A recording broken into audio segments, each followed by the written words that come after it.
ஹalleluya ஹalleluya ஹalleluya. ஸ்தோத்திர பலியினாலே நாம் கர்த்தரை மகிமைப்படுத்துவோம். ஹalleluya ஹalleluya ஹalleluya. உம்முடைய பிரசன்னத்திற்கு நன்றி கர்த்தாவே, உம்முடைய பிரசன்னத்திற்கு நன்றி ஆண்டவரே. ஹalleluya. எங்களை சூழ்ந்திருக்கிற எங்கள் மகிமையின் மேகமே உம்மை துதிக்கிறோம், உம்மை துதிக்கிறோம், உம்மை ஆராதிக்கிறோம். ஹalleluya ஹalleluya. ஸ்தோத்திரம் ஸ்தோத்திரம் ஸ்தோத்திரம் அப்பா. ஹalleluya ஹalleluya. ஆமென். நன்றி நன்றி நன்றி அப்பா. ஹalleluya ஹalleluya ஹalleluya. ஸ்தோத்திரம் ஸ்தோத்திரம் ஸ்தோத்திரம் ஸ்தோத்திரம் அப்பா. ஹalleluya ஹalleluya ஹalleluya. நன்றி நன்றி அப்பா. ஹalleluya ஹalleluya ஹalleluya. அப்பா ஹalleluya ஹalleluya ஹalleluya. ஸ்தோத்திரம் ஸ்தோத்திரம் ஸ்தோத்திரம் ஸ்தோத்திரம் ஸ்தோத்திரம். எந்த காலத்திலும் எந்த நேரத்திலும் நன்றியால் உம்மை நான் துதிப்பேன். இயேசுவே உம்மை நான் துதிப்பேன் துதிப்பேன். எந்த வேளையிலும் துதிப்பேன். இயேசுவே உம்மை நான் துதிப்பேன் துதிப்பேன். எந்த வேளையிலும் துதிப்பேன். ஆதியும் நீரே, அந்தமும் நீரே, ஜோதியும் நீரே, என் சொந்தமும் நீரே. ஆதியும் நீரே, அந்தமும் நீரே, ஜோதியும் நீரே, என் சொந்தமும் நீரே. எந்த காலத்திலும் எந்த நேரத்திலும் நன்றியால் உம்மை நான் துதிப்பேன். இயேசுவே உம்மை நான் துதிப்பேன் துதிப்பேன். எந்த வேளையிலும் துதிப்பேன். இயேசுவே உம்மை நான் துதிப்பேன் துதிப்பேன். எந்த வேளையிலும் துதிப்பேன். தாய்த்ததை நீரே, தாதையும் நீரே, தாமரம் நீரே, என் தாரகம் நீரே. தாய்த்ததை நீரே, தாதையும் நீரே, தாமரம் நீரே, என் தாரகம் நீரே. எந்த காலத்திலும் எந்த நேரத்திலும் நன்றியால் உம்மை நான் துதிப்பேன். இயேசுவே உம்மை நான் துதிப்பேன் துதிப்பேன். எந்த வேளையிலும் துதிப்பேன். இயேசுவே உம்மை நான் துதிப்பேன் துதிப்பேன்.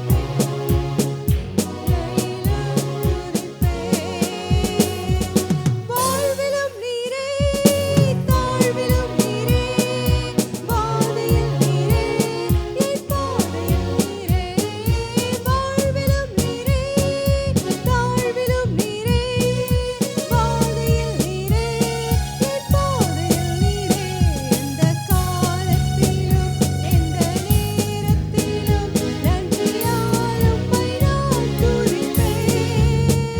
இயேசுவே உம்மை நான் துதிப்பேன் துதிப்பேன்.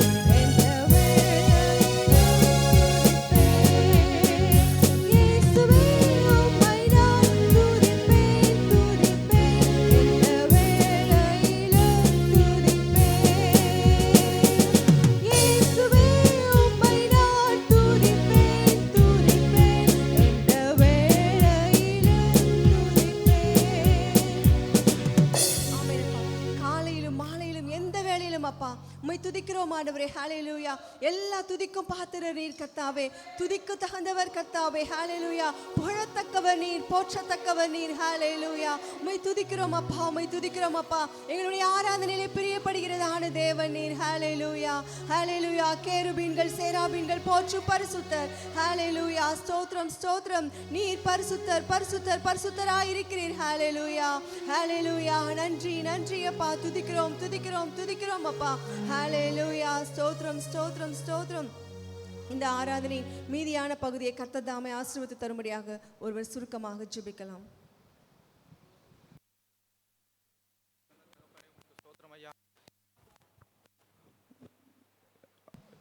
வானத்தையும் பூமியும் படைத்த எங்கள் நல்ல பிதாவே உமக்கு ஸ்தோத்திரம் ஆண்டவரே. உன்னதமான தேவனே உமக்கு ஸ்தோத்திரம் ஆண்டவரே. சத்தியத்தின் தேவனே உமக்கு ஸ்தோத்திரம் ஆண்டவரே. ஜீவனுள்ள நல்ல பிதாவே உமக்கு நன்றி ஆண்டவரே. இந்த மாதத்தின் 3வது சுவிசேஷத்தை நீங்கள் கொடுத்த தயவுக்காக உமக்கு சோதரம் ஆண்டவரே. இதில் இன்னும் எத்தனையோ ஆத்மாக்கள் வந்து உங்களுடைய ஆலயத்தில் நிரப்பும்படியாக அவர்களுக்கு சூழ்நிலையை வழிவகுத்து தாரும் ஆண்டவரே. இன்னும் ஆண்டவரே வந்து நாங்கள் இன்னும் இந்த சூழலில் நாங்கள் வெறும்பனையாய் போகாதபடி ஊழியக்காரர்களாய் நாங்கள் அந்த வார்த்தையை நீங்கள் கொட்டும் ஆண்டவரே. அதில் நிரம்பி நாங்கள் வெறுமனையாக போகாமல் ஆண்டவரே உம்முடைய ஆனந்த மகிழ்ச்சியால் நாங்கள் நிரம்பி போக வேண்டும் ஆண்டவரே. இம்மட்டும் ஆண்டவரை எங்களை வழிநடத்தி வந்த தயவுக்காக உமக்கு சோத்திரம் ஆண்டவரே. நாங்கள் எல்லாவற்றையும் அன்பில் கரங்களுக்கு கொடுத்து ஜெபிக்கிறோம் ஜீவனுள்ள நல்ல பிதாவே. ஆமென். ஆமென். நாம் உட்கார்ந்து கொள்வோம். இப்பொழுது கூட பாடல்களை பாடி நாம் தேவனை மகிமைப்படுத்துவோம்.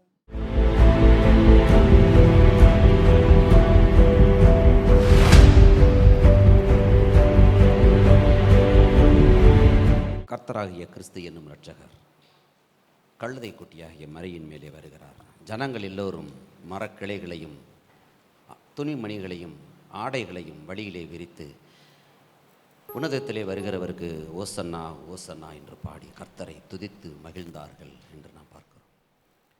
ஓசன்னா பாடுவோம் இயேசுவின் தாசரே, உன்னதத்திலே தாவீது மைந்தனுக்கு ஓசன்னா. ஓசன்னா பாடுவோம் இயேசுவின் தாசரே, உன்னதத்திலே மைந்தனுக்கு ஓசன்னா. முன்னும் பின்னும் சாலேம் நகர் சின்ன பாலர் பாடினார். முன்னும் பின்னும் சாலேம் நகர் சின்ன பாலன் பாடினார். அன்று போல இன்று நாமும் அன்பாய் துதி பாடுவோம். ஓசன்னா பாடுவோம் இயேசுவின் தாசரே, உன்னதத்திலே தாவீது மைந்தனுக்கு ஓசன்னா. சின்ன மரி மீதில் ஏறி அன்பர் பவனி போனார். சின்ன மரி மீதில் ஏறி அன்பர் பவனி போனார். என்றும் என்னகத்தில் அவர் வந்து அரசாளுவார். ஓசன்னா பாடுவோம் இயேசுவின் தாசரே, உன்னதத்திலே தாவீது மைந்தனுக்கு ஓசன்னா. பாவமதை போக்கவும் பாவியை கை தூக்கவும், பாவமதை போக்கவும் பாவியை கை தூக்கவும், பாசமுள்ள இசையா பவனியாக போகிறார். ஓசன்னா பாடுவோம் இயேசுவின் தாசரே, உன்னதத்திலே தாவீது மைந்தனுக்கு ஓசன்னா. பாலர்களின் கீதம் கேட்டு பாசமாக மகிழ்ந்தார். பாலர்களின் கீதம் கேட்டு பாசமாக மகிழ்ந்தார். ஜாலர் வீணையோடு பாடி பாதமுத்தி செய்குவோம். ஓசன்னா பாடுவோம் இயேசுவின் தாசரே, உன்னதத்திலே தாவீது மைந்தனுக்கு ஓசன்னா. குரு தோலை ஞாயிற்றில் நம் குரு பாதம் பணிவோம். குரு தோலை ஞாயிற்றில் நம் குரு பாதம் பணிவோம். குருவாருள் பெற்று நாமும் திரியேகரை போற்றுவோம். ஓசன்னா பாடுவோம் இயேசுவின் தாசரே, உன்னதத்திலே தாவீது மைந்தனுக்கு ஓசன்னா. அல்லேலூயா. தாம் பாடுபட்டு 3ஆம் நாளிலே மரித்து அடக்கம் செய்யப்பட்டு 3ஆம் நாளிலே உயிர் தெழுவோம் என்கிற மிகப்பெரிய வெளிப்பாடை தீர்க்கதரிசிகளிடமும் தன்னுடைய சீஷர்களிடத்திலும் சொல்லியும் அவர்கள் நம்பாமல் போனார்கள். கிறிஸ்துவுக்குள்ளே வாழுகிற ஒவ்வொருவருக்கும் நமக்கு வெற்றி உண்டு. ஏனெனில் அவர் மரணத்தை ஜெயித்தார். கிறிஸ்துவுக்குள் வாழும் எனக்கு எப்போதும் வெற்றி உண்டு. கிறிஸ்துவுக்குள் வாழும் எனக்கு எப்போதும் வெற்றி உண்டு.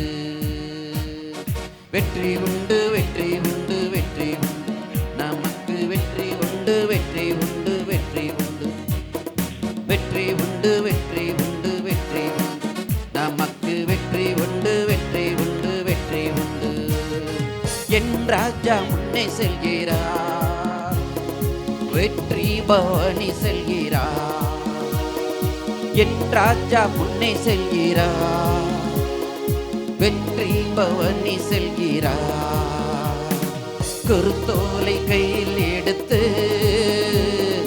குருத்தோலை கையில் எடுத்து நான் ஓசன்னா பாடிடுவே, நான் ஓசன்னா பாடிடுவே. கிறிஸ்துவுக்குள் வாழும் எனக்கு எப்போதும் வெற்றி உண்டு. கிறிஸ்துவுக்குள் வாழும் எனக்கு எப்போதும் வெற்றி உண்டு. சாத்தானின் அதிகாரம் எல்லாம் என்னை பறித்துக் கொண்டார். சாத்தானின் அதிகாரம் எல்லாம் என்னை பறித்துக் கொண்டார். சிலுவையில் அறைந்து விட்டார், சிலுவையில் அறைந்து விட்டார். இயேசு காலாலே மிதித்து விட்டார், இயேசு காலாலே மிதித்து விட்டார். கிறிஸ்துவுக்குள் வாழும் எனக்கு எப்போதும் வெற்றி உண்டு. கிறிஸ்துவுக்குள் வாழும் எனக்கு எப்போதும் வெற்றி உண்டு. பாவங்கள் போக்கிவிட்டார், சாபங்கள் நீக்கிவிட்டார். பாவங்கள் போக்கிவிட்டார், சாபங்கள் நீக்கிவிட்டார். இயேசுவின் தழும்புகளால், இயேசுவின் தழும்புகளால் நான் சுகமானேன், சுகமானேன், நான் சுகமானேன், சுகமானேன். கிறிஸ்துவுக்குள் வாழும் எனக்கு எப்போதும் வெற்றி உண்டு. கிறிஸ்துவுக்குள் வாழும் எனக்கு எப்போதும் வெற்றி உண்டு. மேகங்கள் நடுவினிலே என்னை வரப்போகிறார். மேகங்கள் நடுவினிலே என்னை வரப்போகிறார். கரம் பிடித்து அழைத்து செல்வார், கரம் பிடித்து அழைத்து செல்வார். என் கண்ணீரெல்லாம் துடைப்பார், என் கண்ணீரெல்லாம் துடைப்பார். கிறிஸ்துவுக்குள் வாழும் எனக்கு எப்போதும் வெற்றி உண்டு. கிறிஸ்துவுக்குள் வாழும் எனக்கு எப்போதும் வெற்றி உண்டு. வெற்றி உண்டு, வெற்றி உண்டு, வெற்றி உண்டு, நமக்கு வெற்றி உண்டு, வெற்றி உண்டு, வெற்றி உண்டு, வெற்றி உண்டு, வெற்றி உண்டு, வெற்றி உண்டு, நமக்கு வெற்றி உண்டு, வெற்றி உண்டு, வெற்றி உண்டு. கர்த்தர் தம்மை தொழுது கொள்கிற யாவருக்கும் அவர் நல்லவராகவே இருக்கிறார். பிறகு ஏன் நமக்கு சோதனை வருகிறது? கர்த்தர் நல்லவர். அவர் தமக்கு பயப்படுகிறவர்களுக்கு நல்லவராகவே இருக்கிறார். பிறகு ஏன் எனக்கு சோதனை வருகிறது? பிறகு ஏன் எனக்கு துன்பம் வருகிறது? வேதம் தெளிவாய் சொல்லுகிறது, கர்த்தர் சோதிக்கிறவர் அல்ல. அவனவன் தன் சுய இச்சைகளினாலே இழுக்கப்பட்டு துன்பத்திலே விழுந்து போகிறான். ஆனாலும் அதிலிருந்து அவனை விடுதலை செய்ய கர்த்தரை தேடினோமேயானால் நிச்சயமாய் விடுவிக்க அவர் வல்லமையுள்ள தேவனாய் இருக்கிறார். அவர் ஒரு நாளும் நம்மை கைவிடுவதில்லை. எப்பொழுதும் எந்த நேரமும் அவர் நம்முடைய நினைவாகவே அவர் இருக்கிறார். ஆனந்த துதி ஒலி கேட்கும், ஆடல் பாடல் சத்தமும் தோணிக்கும். ஆகாயவின் மீனாய் அவர் ஜனம் பெருகும், ஆண்டவர் வாக்கு பலிக்கும். ஆகாயவின் மீனாய் அவர் ஜனம் பெருகும், ஆண்டவர் வாக்கு பலிக்கும். ஆனந்த துதி ஒலி கேட்கும், ஆடல் பாடல் சத்தமும் தோணிக்கும். ஆகாயவின் மீனாய் அவர் ஜனம் பெருகும், ஆண்டவர் வாக்கு பலிக்கும். ஆகாயவின் மீனாய் அவர் ஜனம் பெருகும், ஆண்டவர் வாக்கு பலிக்கும். மகிமைப்படுத்துவேன் என்றாரே, மகிமனின் பாசம் பெரிதே. மங்காத புகழுடன் வாழ்வு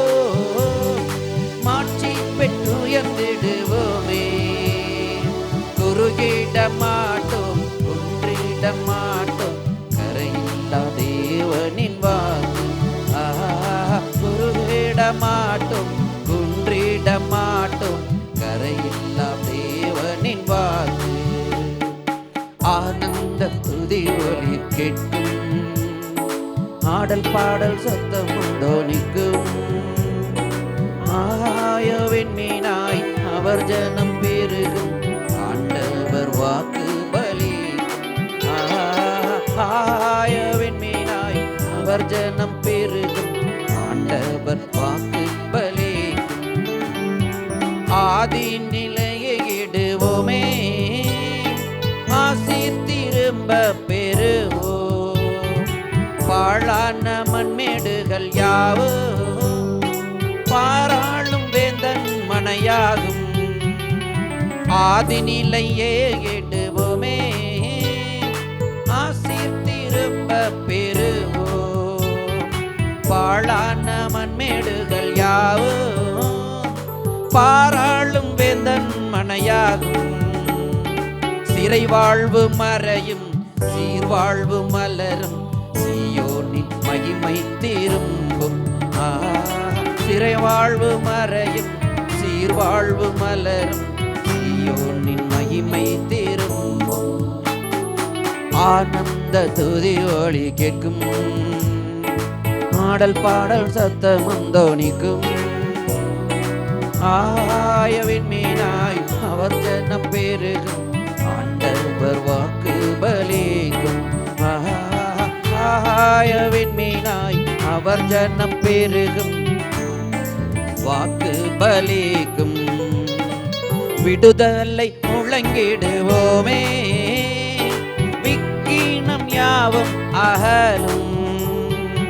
இடுக்கண்கள் சூழ்ந்திடும் வேளை, இரட்சகர் மீட்பருள்வாரே. விடுதலை முழங்கிடுவோமே, விக்கினம் யாவும் அகலும். இடுக்கண்கள் சூழ்ந்திடும் வேளை, இரட்சகன் மீட்பருள்வாரே. நுகங்கள் முறிந்திடும், கட்டுகள் அறுந்திடும், விடுதலை பெருவிழா காண்போம். நுகங்கள் முறிந்திடும், கட்டுகள் அறுந்திடும், விடுதலை பெருவிழா காண்போம். ஆனந்த துதி ஒலி கேட்கும், ஆடல் பாடல் சத்தம் தோனிக்கும். ஆயவின் மீனாய் அவர் ஜனம் பெருகும், ஆண்டவர் வாக்கு பலிக்கும். ஆயவின் மீனாய் அவர் ஜனம் பெருகும், ஆண்டவர் வாக்கு பலிக்கும்.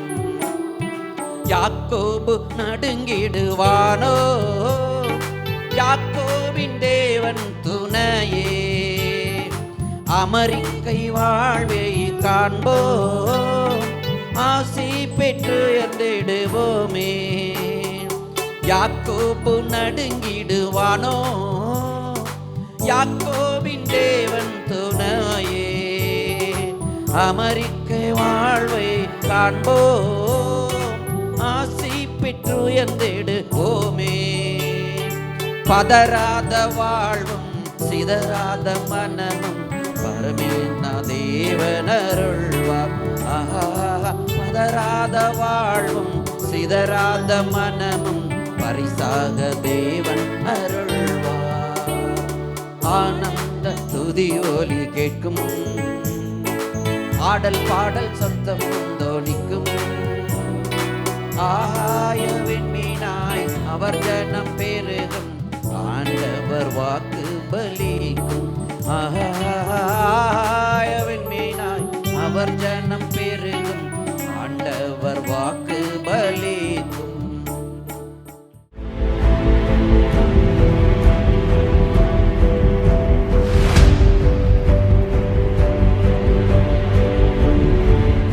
நாம் எழுந்து நின்று சங்கீதம் 95 மாறி மாறி வாசிப்போம்.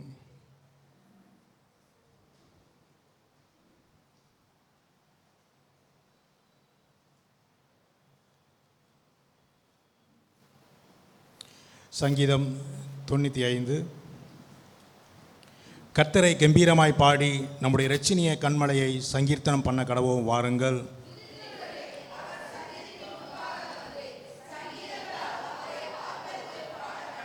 கர்த்தரே மகா தேவனும் எல்லா தேவர்களுக்கும் மகா ராஜனுமாயிருக்கிறார்.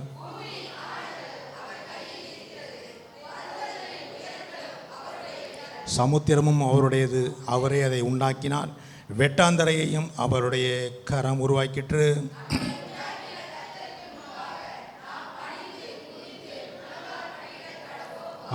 அவர் நம்முடைய தேவன், நாம் அவர் மேய்ச்சலின் ஜனங்களும் அவர் கைக்குள்ளான ஆடுகளும் ஆமே.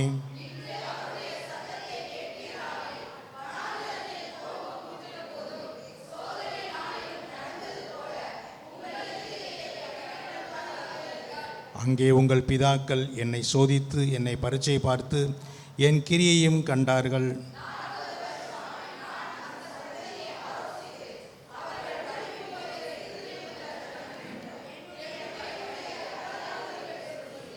என்னுடைய இளைப்பாறுதல் அவர்கள் பிரவேசிப்பது என்று என்னுடைய கோபத்திலே ஆணையிட்டேன். ஜெபிப்போம். நல்ல பிதாவே, இந்த அருமையான நாளிலும் கர்த்தரிங்கள் கொடுத்த அந்த வார்த்தைகளுக்காக நன்றி. தொடர்ந்து ஆண்டவரே, நீர் எங்களோடு பேச வேண்டுமாய் நாங்கள் ஜெபிக்கிறோம். ஆவியானவர் தாமில் நடத்துவீராக. இயேசு கிறிஸ்துவின் நாமத்தில் பிதாவே, ஆமென்.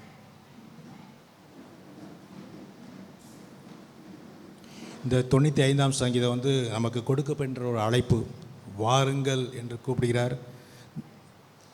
கர்த்தரை கம்பீரமாய் பாடி அவருடைய இரட்சணியை கண்மலையை நம்ம சங்கீர்த்தனம் பண்ணணுமா, அப்படி ஆண்டவரை உயர்த்தணுமா, ஒவ்வொரு நாளும் உயர்த்தி உயர்த்தி உயர்த்தி ஆராதிக்கணும் அப்படின்ட்டு சங்கீதக்காரன் அப்படியாய் சொல்லுகிறான். அது மட்டும் இல்லை, நம்ம ஒர்ஷிப் நடத்த போகிறோம், ஆராதனைக்குள்ளே கடந்து போயிடும். இந்த சங்கீத பகுதி ஒரு ஆயத்த பகுதியாக தான் இருக்குது. அடுத்து வரப்போகிற ஒர்ஷிப்புக்கு அது நம்ம தயார்படுத்துகிறதா இருக்கிறது. அதாவது துதித்ததுடனே அவர் சன்னதிக்கு முன்பாக வரணும். அப்போ தேவன் இப்படியாக சொல்கிறார், அவரை கம்பீரமாய் பாடி, அதாவது எல்லாம் சவுண்டாக பாடணும்னு சொல்கிறாங்க, லவுடாக பாடணும் அப்படின்றது. ஏன் மற்றவங்களெல்லாம் அமைதியாக இருக்கிறாங்க, அமைதியாக பாடுறாங்கன்னா அப்படி கிடையாது. நம்ம ஏன் சத்தமாக பாடுறோம்னா, அவர் அவர் மகத்துவமானவர். அவர் மகத்துவமானவரை எப்படி நம்ம ஆராதிக்கிறோமோ அப்படி ஆராதிக்கிறோம். உன்னதமான தேவனை நம்ம எப்படி உயர்த்தணுமோ அப்படி உயர்த்தி நம்ம ஆராதிக்கிறோம். அதனால தான் அந்த பெந்தைக்கோஸ்து தலைவர்கள் எல்லாம் அரைச்சேன்னா நல்லா சத்தமாக உயர்த்தி பாடுற ஒரே காரணம் இதுதான். ஆமீன். அது மட்டும் இல்லை, நம்ம காரணங்களோடு துதிக்கணும். நிறைய விஷயங்கள் நம்ம காரணம் இல்லாமல் எந்த காரணத்தோடு நம்ம வர்றோமோ, நிறைய காரணங்கள் இருக்கும். ஆனால் ஒரே ஒரு காரணத்தை நம்ம மெயின் பண்ணி வரணும். இயேசுவே ஆண்டவர் என்பதை சொல்லி இருதயத்தில் ரட்சிப்பு உண்டாக அறிக்கையிட அந்த ஆர்வத்தோடு நாம் இதை காரணத்தோடு அவரை துதித்து பாராட்ட வேண்டும். பயபக்தியோடு வர வேண்டும். அடுத்து பார்த்திங்கன்னா, நம்மை உண்டாக்கின கர்த்தருக்கு முன்பாக நாம் பணிந்து குனிந்து முழங்காறு படிக்கிடக்கிறோம். ஆமேன். சிலுவையில் அவர் சிந்தின விலையேறப்பட்ட இரத்தம், அவர் நமக்காக அவருடைய சிலுவையை சுமந்தார். அவர் எப்படிப்பட்ட தேவன் என்பதை இன்னும் ஆராய்ந்து பார்க்கும்போது நிறைய விஷயங்கள் இருக்கிறது. ஆமேன். அவருடைய என்னென்னலாம் அவர் மகிமையை அவர் துறந்தார், அவர் மகத்துவத்தை துறந்தார் அந்த சிலுவையில். அவர் கண்மலையான தேவன், அப்படியாய் கல்மலையை பிளக்க வைக்க அவர் உடலை கொடுத்தார். ஆமேன்.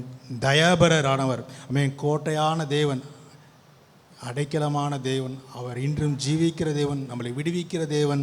இப்படி எல்லா விஷயத்தையும் அவர் நிறையா விஷயங்களை அவர் சிலுவை எடுத்துக்கொண்டு நடந்து, அப்போ சிலுவையில் அவங்க அடிக்கும்போது கூட குத்தும்போது கூட அவர் ஒன்றுமே சொல்லலை, அவர் வாயை திறக்கவே இல்லை என்று சொல்லப்பட்டிருக்கிறது. எல்லாம் தேவன் மகிமைக்கு நம்மை ரட்சிக்கும்படியாக கூட கடந்து அப்படியாய் அந்த வார்த்தைகளை சொல்லி அப்படியாய் சென்றிருக்கிறார். இதைத்தான் சொல்கிறாங்க, எரேமியாவில் சொல்லப்படுகிறது 9:24, மேன்மை பாராட்டுகிறவன், மேன்மை பாராட்டுகிறவன் பூமியிலே கிருபையையும் நியாயத்தையும் நீதியையும் செய்கிற கர்த்தர் நான் என்று என்னை அறிந்து உணர்ந்திருக்கிறதை குறித்தே மேன்மை பாராட்ட கடவன் என்று கர்த்தர் சொல்லுகிறாள்.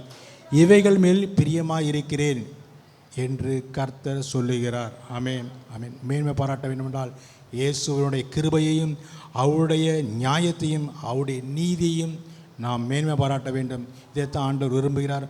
ஒவ்வொரு நாளும் அதை செய்து இப்பொழுது நடக்க இருக்கிற இந்த ஆராதனையில் கூட நாம் உயர்த்துவோம். கர்த்தரை உயர்த்தி பாடி மையப்படுத்துவோம்.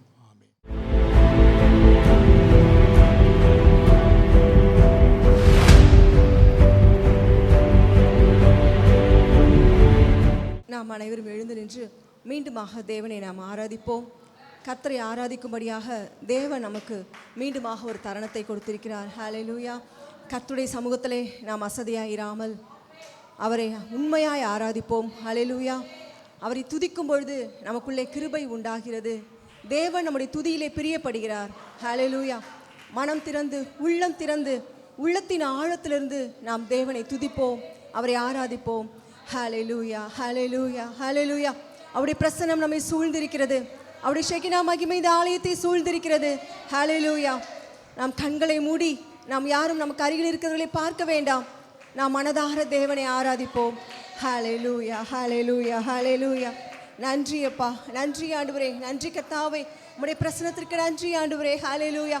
எங்களுடைய வாழ்க்கையில் நீர் தருகிற ஒவ்வொரு தருணங்களிலும் அப்பா உம்மை துதிக்கும்படியாக, உம்மை ஆராதிக்கும்படியாக ஆண்டவரே எங்களை ஒப்பு கொடுக்கிறோம் அப்பா. ஹல்லேலூயா. எங்களை ஜீவ பலியாக ஒப்பு கொடுக்கிறோம். ஹல்லேலூயா. நம்முடைய ஆவி ஆத்துமா சரீரத்தை ஜீவ பலியாக ஒப்பு கொடுப்போம். ஹல்லேலூயா.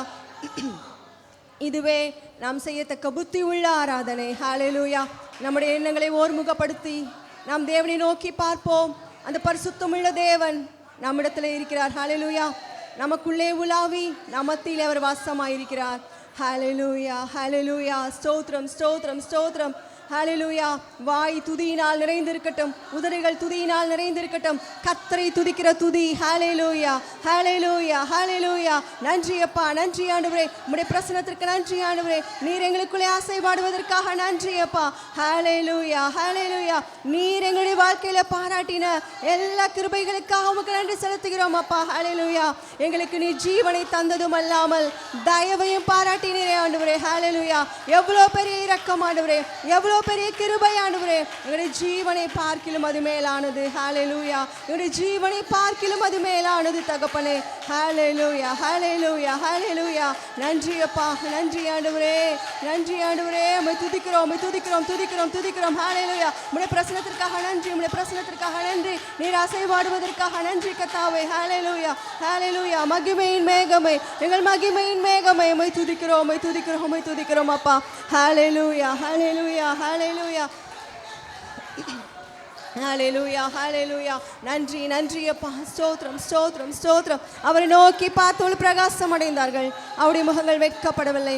நம்முடைய ஆபத்திலே நாம் கர்த்தரை நோக்கி கூப்பிட்ட பொழுது அவர் நம்முடைய அருகிலே வந்து நமக்கு உதவி செய்தார். ஹல்லேலூயா. அவரை நம்பி இருப்பவர்களுக்கு அவர் அனுகூலமான துணையாயிருக்கிறார். ஆபத்து காலத்திலே அனுகூலமான துணை. ஹல்லேலூயா, ஹல்லேலூயா. கர்த்தரின் நாமம் பலத்த துருகம், நீதிமானதற்குள் ஓடி சுகமாய் தங்கியிருப்பான். ஹல்லேலூயா, ஹல்லேலூயா, ஹல்லேலூயா, ஹல்லேலூயா.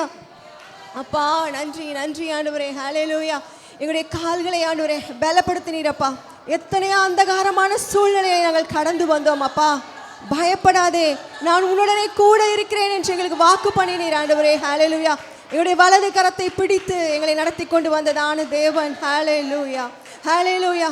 கண்ணீரின் பாதையிலே நம்மோடு கூட இருந்ததான தேவன் அவர். ஹல்லேலூயா, ஹல்லேலூயா, ஹல்லேலூயா, ஹல்லேலூயா. நன்றி அப்பா, நன்றி ஆண்டவரே. நீர் எத்தனை நல்லவராய் இருந்தீர் தகப்பனே, நீர் எத்தனை நல்லவர் அப்பா. ஹல்லேலூயா, ஹல்லேலூயா. ஒன்றுக்குமே தகுதி இல்லாத எங்களை அப்பா நீ தகுதிப்படுத்தினீரே கர்த்தாவே. உம்முடைய பிள்ளையா எங்களை மாற்றினீரே ஆண்டவரே. உம்முடைய வீட்டில் எங்களை பிறக்க செய்தீரே அப்பா. ஹல்லேலூயா.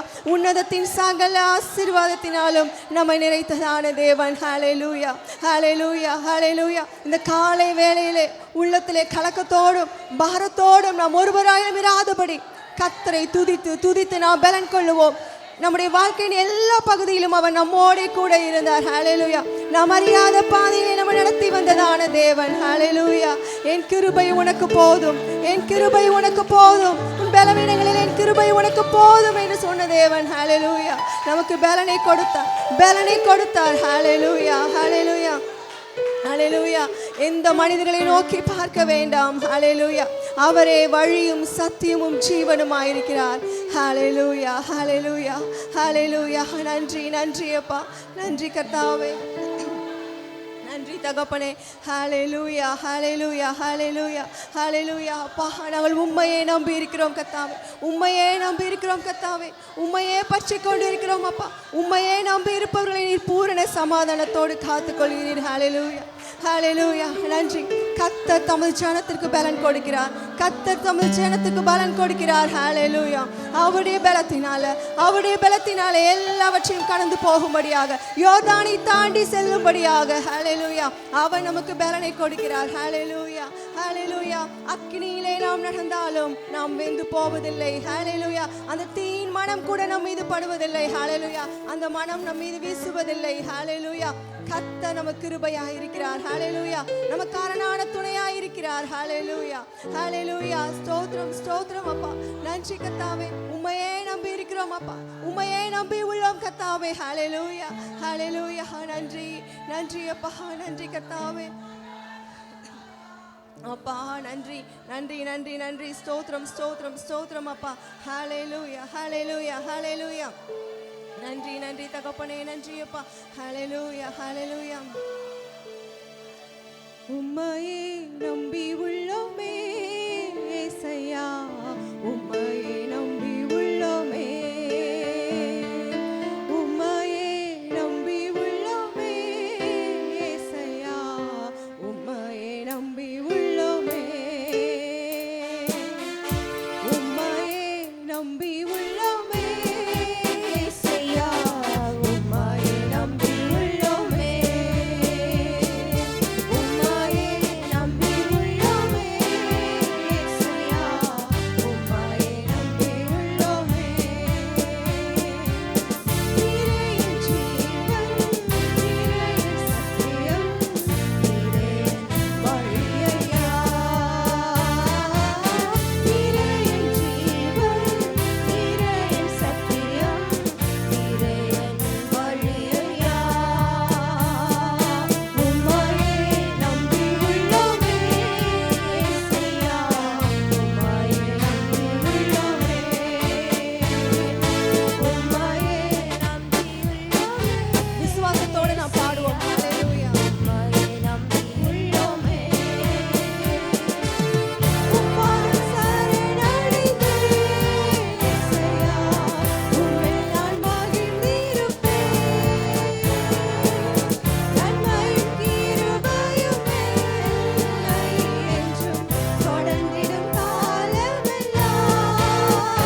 ஒருவரே ஆண்டவரே எங்களுடைய வாழ்க்கையில அப்பா சத்தியமும் ஜீவனுமாய் இருக்கிறீர் ஆண்டவரே. உம்மால் ஒருவரால் மட்டுமே கர்த்தாவே எங்களுக்கு ஜீவனை கொடுக்கவும் அதை பரிபூர்ணப்படுத்தவும் முடியும் தகப்பனே. ஹல்லேலூயா. உம்மை அல்லாமல் வேறு ஒருவரும் எங்களுடைய வாழ்க்கையில வேண்டாம் அப்பா. உம்முடைய ஆளுகை மாத்திரமே எங்களுடைய வாழ்க்கையில அப்பா ஆண்டவரே காணப்படட்டும். ஹல்லேலூயா, ஹல்லேலூயா. நன்றி அப்பா, நன்றி கர்த்தாவே. எங்களுக்கு வந்த ஆபத்துக்கள் எல்லாவற்றிலும் ஆண்டவரே நீர் எங்களோடு கூட இருந்து எங்களுக்கு ஆதரவாய் இருந்தீரே தகப்பனே. ஹல்லேலூயா. நீர் காட்டிய நன்மைகள் எத்தனை கர்த்தாவே, உம்முடைய கிருபைகள் எத்தனை ஆண்டவரே, உம்முடைய நன்மைகள் ஏராளம் ஏராளம். ஹல்லேலூயா. நம்முடைய வாழ்க்கையில அவர் வழியும் சத்தியமும் ஜீவனுமாய் இருக்கிறபடினால அவரை துதிப்போம், அவரை துதிப்போம். ஹல்லேலூயா, ஹல்லேலூயா, ஹல்லேலூயா. துதிப்பதில் நாம் சோர்ந்து போக வேண்டாம். ஹல்லேலூயா. சோர்ந்து போகிறவனுக்கு அவர் பலன் கொடுத்து சத்துவம் இல்லாதவனுக்கு சத்துவத்தை பெருக பண்ணுகிறதான தேவன். ஹல்லேலூயா. இந்த காலை வேளையில நம்முடைய நம்பிக்கை யார் மீது இருக்கிறது? ஹல்லேலூயா. கர்த்தராகிய தேவனை தெய்வமாக கொண்டிருக்கிற ஜனங்கள் பாக்கியம் உள்ளது. ஹல்லேலூயா. நம்முடைய நம்பிக்கையின் காரணர், நம்முடைய நம்பிக்கைக்குரியவர் இயேசு கிறிஸ்து ஒருவர் மாத்திரமே. ஹல்லேலூயா, ஹல்லேலூயா. நம்முடைய கண்கள் அவரை நோக்கி பார்க்கட்டும், அவரை நோக்கி பார்க்கட்டும். ஹல்லேலூயா, ஹல்லேலூயா. அப்பா உம்முடைய தயவு எவ்வளவு பெரியது ஆண்டவரே. ஹல்லேலூயா, ஹல்லேலூயா. ஸ்தோத்திரம், ஸ்தோத்திரம் அப்பா. ஹல்லேலூயா, ஹல்லேலூயா. ஆண்டவரே துதியினாலே வாய் நிரம்புவதாக. ஹல்லேலூயா. உள்ளத்தின் ஆழத்திலிருந்து அவரை துதிப்போம். ஹல்லேலூயா. இது நாம் மௌனமாய் இருக்கிற இடம் அல்ல, கர்த்தரை துதிக்கும்படியான இடம், விடுதலையோடு கூட அவரை ஆராதிக்கும்படியான இடம். ஹல்லேலூயா. அவருடைய நாமத்திலே விடுதலை உண்டு, அவருடைய நாமத்திலே விடுதலை உண்டு. அவரை விசுவாசிக்கிறவர்களுக்கு எல்லாம் கூடும். ஹல்லேலூயா, ஹல்லேலூயா, ஹல்லேலூயா. நன்றி அப்பா, நன்றி ஆண்டவரே, நன்றி அப்பா. ஹல்லேலூயா. 1000 நாளை பார்க்கிலும் கர்த்தர் உண்டு பண்ணின இந்த நாள் நல்லது. ஹல்லேலூயா. ஆகாமிய கூடாரங்களில் வசமாய் இருக்கும் பொழுது நமக்கு ஜீவன் இல்லை. ஹல்லேலூயா. நமக்கு பலன் இல்லை, நமக்கு பாதுகாப்பு இல்லை. கர்த்தருடைய சமூகம் மாத்திரமே பரிபூர்ண ஆனந்தமும் நித்திய பேரின்பமும் கொடுக்கிறதா இருக்கிறது. ஹல்லேலூயா, ஹல்லேலூயா. ஸ்தோத்திரம், ஸ்தோத்திரம் அப்பா. நன்றி ஆண்டவரே, நன்றி அப்பா. ஹல்லேலூயா, ஸ்தோத்திரம். ஹல்லேலூயா, ஹல்லேலூயா, ஹல்லேலூயா. நாம் ஒருமித்து கர்த்தருடைய நாமத்தை உயர்த்துவோமாக. ஹல்லேலூயா, ஹல்லேலூயா. ஸ்தோத்திரம், ஸ்தோத்திரம். ஸ்தோத்திர பலியிடுகிறவன் கர்த்தரை மகிமைப்படுத்துகிறான். ஹல்லேலூயா, ஹல்லேலூயா. நாங்கள் கடந்து வந்த பாதைகள் எல்லாம் நீர் கூட இருந்தீர் தகப்பனே. ஹல்லேலூயா. ஆண்டவரே நீர் எங்களை குறித்து ஆண்டவரே வைத்திருந்ததான ஆண்டவரே தரிசனங்கள், எண்ணங்கள், நினைவுகள் அப்பா எங்களிலே நிறைவேறும்படியாக ஆண்டவரே நீர் எங்களோடு கூட இருந்தீரே தகப்பனே. உமக்கு நன்றி செலுத்துகிறோம் அப்பா, நன்றி செலுத்துகிறோம் அப்பா. ஹல்லேலூயா, ஹல்லேலூயா அப்பா. ஆண்டவரே உமக்கு நன்றி ஆண்டவரே. நீர் அதை எங்களுடைய வாழ்க்கையிலே நிறைவேற்றினீரே அப்பா. நீர் செய்ய நினைத்தது ஒரு போதும் எங்களுடைய வாழ்க்கையில தடைப்படவில்லை, தடைப்படவில்லை அப்பா. இந்த நிமிடம் வரைக்கும், இந்த நிமிடம் வரைக்கும் கர்த்தாவே உம்முடைய சித்த மாத்திரமே கர்த்தாவே எங்களை நிறைவேற்றி வந்தீரே ஆண்டவரே. ஹல்லேலூயா. இன்னும் எங்களை ஒப்பு கொடுக்கிறோம் அப்பா, இன்னும் எங்களை ஒப்பு கொடுக்கிறோம் ஆண்டவரே. ஹல்லேலூயா. நன்றி, நன்றி ஆண்டவரே அப்பா, நன்றி கர்த்தாவே. ஹல்லேலூயா. எத்தனையோ மனிதர்களை நாம் நம்பி இருந்திருக்கலாம், எத்தனையோ மனிதர்களை நம்பி இருக்கலாம், அவருடைய வாக்குறுதிகளை நம்பி இருக்கலாம், அவருடைய வார்த்தையை நம்பி இருந்திருக்கலாம். ஆனால் இந்த காலை வேளையில மீண்டுமாக கிருபையின் தேவன் நம்மோடு கூட இடைப்பட்டு கொண்டிருக்கிறார். அவரை மாத்திரம் நம்புங்கள், அவரை மாத்திரம் விசுவாசியுங்கள். எந்த கடினமான பாதையிலும் நம்மோடு கூட இருப்பவர் நம்முடைய தேவன் ஒருவர் மாத்திரமே. ஹல்லேலூயா, ஹல்லேலூயா. அவரே பற்றி கொள்ளுங்கள், அவரே பிடித்து கொள்ளுங்கள். ஹல்லேலூயா, ஹல்லேலூயா. அப்பா நீர் பூரண சமாதானத்தை தருகிறவர், அவர் பூரண சமாதானத்தை கட்டளையிடுகிறவர். ஹல்லேலூயா. கடினமான பாதையில, நெருக்கமான வேளைகளிலே சமாதானத்தை தருகிறதான தேவன். ஹல்லேலூயா. என்னுடைய சமாதானத்தை நான் உங்களுக்கு தருகிறேன் என்று வாக்கு பண்ணினதான தேவன். இந்த உலகம் தருகிற பிரகாரமாய் அல்ல. கர்த்தருடைய சமாதானம் நிலையானது, நம்முடைய இருதயத்திலிருந்து ஒருவராலும் எடுத்து போட முடியாது. ஹல்லேலூயா, ஹல்லேலூயா. யார் யாரோ நம்மை விட்டு சென்றிருக்கலாம், நம்மிடத்தில் விடை கொடுத்து சென்றிருக்கலாம், அவரை நம்பி ஏமாந்து போயிருப்போம். ஆனால் இந்த காலை வேளையிலே மீண்டுமாக மீண்டுமாக அவருடைய கிருபை நம்மை சந்திக்கிறது, அவருடைய தயவு நம்மை பின்தொடருகிறது. அதை அசட்டையா எண்ணாதபடி, அதை அசட்டையா எண்ணாதபடி, நிர்விசாரமாயிராதபடி அவரை பற்றி கொள்வோம், அவரை பற்றி கொள்வோம். ஹல்லேலூயா. அவரை நோக்கி பார்த்தவர்கள் பிரகாசம் அடைந்தார்கள், அவருடைய முகங்கள் வெட்கப்படவில்லை. ஹல்லேலூயா, ஹல்லேலூயா. அவரை நம்பி வந்தவர்களை அவர் ஒரு நாளும் கைவிடவில்லை. ஹல்லேலூயா, ஹல்லேலூயா. அவர் நம்மை விட்டு விலகாமலும் கைவிடாமலும் இருக்கிறதான தேவன். ஹல்லேலூயா, அவரை துதிப்போம், அவரை துதிப்போம், நன்றி பலிகளை ஏறெடுப்போம். ஹல்லேலூயா. அவரை நம்புவதையும் அவரை நாம் விசுவாசிப்பதையும் நம்முடைய துதியினால நாம் அறிக்கையிடுவோம். ஹல்லேலூயா. துதி சத்தத்தை தொனிக்க பண்ணி கர்த்தரை துதிப்போம். கேருபீன்கள் சேராபீன்கள் அவரை துதிக்கிறதான இந்த வேளையில அவர்கள் ஓயாமல் அவரை துதித்துக் கொண்டே இருக்கிறார்கள். அவர்களோடு கூட நாமும் இணைந்து நம்முடைய தேவனை துதிப்போம், அவரை துதிப்போம், அவரை ஆராதிப்போம். ஹல்லேலூயா, ஹல்லேலூயா, ஹல்லேலூயா. நன்றி தகப்பனே, நன்றி அப்பா. ஹல்லேலூயா, ஹல்லேலூயா, ஹல்லேலூயா, ஹல்லேலூயா. அப்பா, எங்களை வெட்கப்பட செய்யாமல் கர்த்தாவே எங்கள் தலையை நிமிர்ந்திருக்க பண்ணினதான தேவன் நீர். ஹல்லேலூயா. உமக்கு நன்றி செலுத்துகிறோம். அந்த தருணங்களை எல்லாம் நாங்கள் நினைத்து பார்க்கிறோம் அப்பா. ஹல்லேலூயா. எவ்வளவு மகிமையாய் நீர் எங்களோடு கூட இருந்தீரே தகப்பனே. உமக்கு நன்றி செலுத்துகிறோம் அப்பா, நன்றி செலுத்துகிறோம். ஹல்லேலூயா. உலக தோற்றத்துக்கு முன்னதாகவே நம்மை முன்குறித்ததான தேவன். ஹல்லேலூயா, ஹல்லேலூயா. நன்றி அப்பா, நன்றி ஆண்டவரே. உம்முடைய கிருபை பெரியது தகப்பனே. ஹல்லேலூயா. எங்களுடைய ஜீவனை பார்க்கிலும் அது மேலானது ஆண்டவரே. ஹல்லேலூயா, ஹல்லேலூயா. உமக்கு நன்றி செலுத்துகிறோம், நன்றி செலுத்துகிறோம் அப்பா. எங்கள் நம்பிக்கையின் நாயகனே உம்மை துதிக்கிறோம் அப்பா. எங்கள் நம்பிக்கைக்கு காரணமானவரே உம்மை துதிக்கிறோம். ஹல்லேலூயா, ஹல்லேலூயா, ஹல்லேலூயா. ஸ்தோத்திரம், ஸ்தோத்திரம், ஸ்தோத்திரம், ஸ்தோத்திரம் கர்த்தாவே. நன்றி, நன்றி அப்பா. ஹல்லேலூயா. உம்மை நம்பி வந்தே நான் வெட்கப்படல, உண்டாய் என்னை கைவிடல. உம்மை நம்பி வந்தே நான் வெட்கப்படல, உண்டாய் என்னை கைவிடல. வெறும் கையாய் கடந்து வந்தேன், இரு பரிவாரங்கள் எனக்கு தந்தே. வெறும் கையாய் நான் கடந்து வந்தேன், இரு பரிவாரங்கள் எனக்கு தந்தே. எல்லோரே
உண்மையான ஒரு விசுவாசியாமல் எத்தனையோ நாட்கள் எங்கள் வாழ்க்கையின் பகுதிகளை நாங்கள் கழித்து போட்டோம் அப்பா.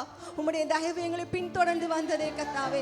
அதனாலே நாங்கள் இன்று பிழைத்திருக்கிறோம் அப்பா, நாங்கள் நிலைத்திருக்கிறோம் அப்பா. நாங்கள் எம்மாத்திரம் ஆண்டவரே, நாங்கள் எம்மாத்திரம், நாங்கள் ஒன்றுமே இல்லை தகப்பனே. ஹல்லேலூயா. உம்முடைய கிருபைக்காக நன்றி ஆண்டவரே. நீர் எங்களுக்கு பாராட்டின கிருபைகளுக்காக நன்றி கர்த்தாவே. ஆண்டவரே, அவைகளை நாங்கள் உள்ளளவு நினைத்து ஆண்டவரே உமக்கு நன்றி செலுத்துகிறோம் அப்பா. அந்த நன்றி செலுத்துகிற நல்ல இருதயத்தை அப்பா நீர் எங்கள் ஒவ்வொருவருக்கும் தருவீராக. ஹல்லேலூயா, ஹல்லேலூயா. நீர் எங்களுக்கு கொடுத்த அந்த நல்ல வாய்ப்புக்காக நன்றி ஆண்டவரே, நல்ல வாய்ப்புக்காக நன்றி. உம்மை துதிக்கும்படியாக, உம்மை ஆராதிக்கும்படியாக, உமக்கு நன்றி செலுத்தும்படியாக நீர் எங்களோடு கூட இடைப்பட்டீரே அப்பா. நன்றி, நன்றி கர்த்தாவே, நன்றி, நன்றி அப்பா. ஹல்லேலூயா, ஹல்லேலூயா, ஹல்லேலூயா. நன்றி, ஸ்தோத்திரம், ஸ்தோத்திரம். ஏசப்பா, உம்மை துதிக்கிறோம் ஆண்டவரே, உம்மை துதிக்கிறோம் அப்பா. உம்மையே நம்பி வந்ததான எங்களை ஒரு நாளும் நீர் கைவிடுவதில்லை கர்த்தாவே. உம்முடைய உள்ள கைகளை நீர் எங்களை வரைந்து வைத்திருக்கிறீர் கர்த்தாவே. எங்களுடைய மதில்கள் எப்போதும் உமக்கு முன்பாக இருக்கிறதப்பா. அந்த விசுவாசத்தோடு கூட, அந்த விசுவாசத்தின் தைரியத்தோடு கூட கர்த்தாவே ஒவ்வொரு நாளும் நாங்கள் ஓடத்தக்கதாக நீர் எங்களை பலப்படுத்துவீராக, பலப்படுத்துவீராக கர்த்தாவே. நன்றி உள்ள இருதயத்தை நீர் இன்னும் அதிகமாக எங்களுக்கு தர வேண்டுமாய் ஜெபிக்கிறோம் கர்த்தாவே.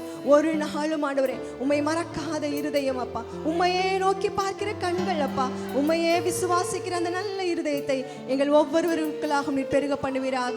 ஹல்லேலூயா. நன்றி, நன்றி, நன்றி. ஸ்தோத்திரம், ஸ்தோத்திரம். இந்த ஆராதனை மீதியான பகுதியிலே கர்த்தாவே நீங்க தாமே பொறுப்படுத்திக் கொள்ளுங்க கர்த்தாவே. உம்முடைய அசைவாடுதல் எங்களோடு கூட இருப்பதற்காக நன்றி, உம்முடைய பிரசனத்திற்காக நன்றி அப்பா. எங்களை முன் குறித்தவரே உமக்கு நன்றி செலுத்துகிறோம் அப்பா. எல்லாவற்றையும் உம்முடைய கரங்களில் ஒப்பு கொடுக்கிறோம் அப்பா. நீங்க தாமே பொறுப்படுத்திக் கொள்ளும், எங்களை வழி நடத்துங்க, ஆசீர்வதிங்க.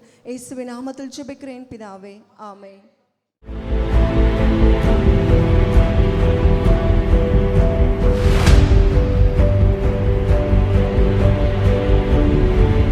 இப்பொழுது கூட நாம் சிறு பிள்ளைகள் வசனம் சொல்லும்படியாக அவர்களை கரங்களை தட்டி நாம் அழைப்போம். என் ஆத்மாவே தேவனே நோக்கி அமர்ந்திரு, நான் நம்புகிறது அவராலே வரும். சங்கீதம் 62:5. ஆமென். ஜனத்திலும் நீ ஆசீர்வதிக்கப்பட்டிருப்பாய். உபாகமம் 7:14. ஆமென். கர்த்தருக்கு கூடாத காரியம் ஒன்றுமில்லை. கர்த்தர் நல்லவர். கர்த்தருக்கு பயப்படுதல் ஜீவன் ஏதுவானது, அதை அடைந்தவன் திருப்தி அடைந்து நிலைத்திருப்பான். நீதிமொழி 23. ஆமென். கர்த்தர் நன்மையானதை தருவார். ஆமென். கர்த்தர் மேய்ப்பனாக நான் தாழ்ச்சியடைந்தேன். ஆமென். சியோன் குமாரத்தியை கெம்பீரித்து பாடு, இதோ உன் நடுவில் நான் வாசம் பண்ணுகிறேன் என்று கர்த்தர் சொல்கிறார். ஆமென். சகரியா 2:10. அவருடைய இடதுகரம் என் தலையின் கீழ் இருக்கிறது, அவருடைய வலது அணைத்துக் கொள்கிறார். 10. கர்த்தர் நீதியுள்ளவர், நீதியின் மேல் பிரியப்படுகிறார், அவருடைய முகம் செம்மையானவர்களை நோக்கியிருக்கிறது. ஆமென். கர்த்தர் என் மேய்ப்பராயிருக்கிறார், நான் தாழ்ச்சியடையேன். அவர் என்னை புல்லுள்ள இடங்களில் மேய்த்து அமர்ந்த தண்ணீரண்டில் என்னை கொன்று போய் விடுகிறார். சங்கீதம் 23:1-2. கர்த்தரின் கிருபை என்றென்றைக்கும் பாடுவேன், உமது உண்மையை உண்மை நாமத்திற்கு குதிப்பேன். சங்கீதம் 89:1. கர்த்தாவே, நீர் நீதிமானை ஆசீர்வதித்து காருண்யம் என் கேடத்தினால் அவனை சூழ்ந்து கொள்ளுவீர். சங்கீதம் 5:12. பிள்ளைகளே, கர்த்தருக்குள் கீழ்ப்படியுங்கள். ஆமென்.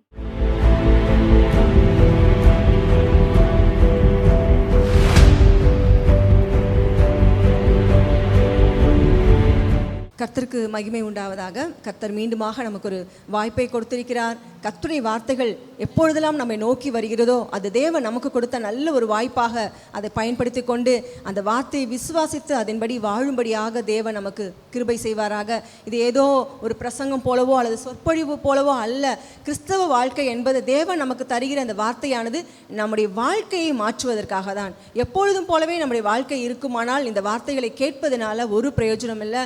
வாழ்க்கை மாற்றத்திற்கான அந்த நடைமுறை காரியங்களை தேவன் ஒவ்வொரு நாளும் நம்மிடத்தில் செயல்படுவதற்கு அவர் ஆயத்தமாக இருக்கிறார். திறந்து இடம் கொடுக்க வேண்டியது நம்முடைய காரியமாக இருக்கிறது. கர்த்ததாமே நம்மை ஆசீர்வதிப்பாராக. இந்த நாளிலும் கூட நம்ம ஒரு சின்ன காரியத்தை மிக சுருக்கமாக நம்ம தியானிக்கலாம். நமக்கு அதிகமாக பரிச்சயமான பகுதி தான், நிறைய முறை கேட்டிருப்போம். ஆனாலும் நம்முடைய விசுவாசத்தை தூண்டும்படியாக, நம்ம இன்னும் பலப்படுத்தும்படியாக, ஆண்டவருக்கென்று நம்ம உறுதியாய் நிலைத்திருந்து அவருக்கு கனியை கொடுக்கும்படியாக தேவன் என்ன செய்கிறார்?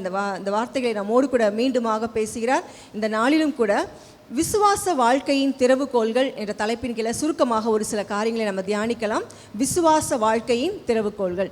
இந்த தலைப்புக்கு நமக்கு ஆதாரமாக 1 சாமுவேல் 15வது அதிகாரம் 10லேருந்து 23 வரை உள்ள வசனங்கள் எடுத்து வைத்துக்கொள்வோம். தேவைப்படுகிற இடங்களில் வாசித்து உதவலாம். 1 சாமுவேல் 15வது அதிகாரம் 10லிருந்து 23 வரைக்கும்.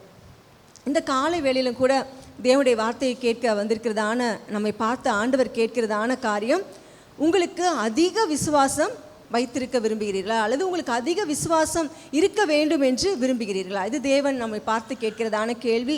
ஒருவேளை இந்த கேள்வியை கேட்ட உடனே உள்ளத்தில் நமக்கு தோன்றியிருக்கலாம், இல்லை கேள்வி கேட்கறதுக்கு முன்னாடி கூட நம்ம நிறைய பேர் நினச்சிருக்கலாம், எனக்கு இன்னும் நிறைய விசுவாசம் வேணும் ஆண்டவரே, நான் இன்னும் அதிகமான விசுவாசம் எனக்கு தேவைப்படுகிறது, நிறைய காரியங்களில் நான் விசுவாசம் இல்லாமல் இருக்கிறேன் அப்படின்னு சொல்லி ஒரு சில நிச்சயமாக உள்ளத்தில் அப்படிப்பட்ட ஒரு வாஞ்சையோடு கூட இருந்திருக்கலாம். ஒருவேளை விசுவாசம் அப்படிங்கிறது வார்த்தையாகவே நிறைய பேரோட வாழ்க்கையில் இருக்கலாம், அல்லது அந்த விசுவாசத்தை எப்படி எடுத்துக்கொண்டிருக்கலாம், ஏதோ ஒரு அறிவுபூர்வமான காரியத்தை போல எடுத்திருக்கலாம். ஆனால் இன்னைக்கு ஆண்டவர் நம்மிடத்தில் மீண்டுமாக நமக்கு சுட்டி காட்டி சொல்ல விரும்புகிறதான காரியம், நம்முடைய விசுவாசம் இப்பொழுது இருக்கிற விசுவாசம் போதாது. நிச்சயமாக அந்த விசுவாசம் வளர்ந்து வளர்ந்து வளர்ந்து அது பெருகி அது என்ன காரியமாய் தேவன் நமக்குள்ளே அந்த விசுவாசத்தை வைத்தாரோ அந்த நோக்கத்தை நிறைவேற்றுகிறதா இருக்க வேண்டும். எனவே ஆண்டவர் கேட்கிறார், நீங்கள் அல்லது உங்களுக்கு அதிகமான விசுவாசம் தேவையா, அல்லது நீங்கள் அதிகமான விசுவாசம் வைத்துக்கொள்ள இல்லை வைத்திருக்க விரும்புகிறீர்களா என்று ஆண்டவர் நம்மிடத்தில் கேட்கிறார்.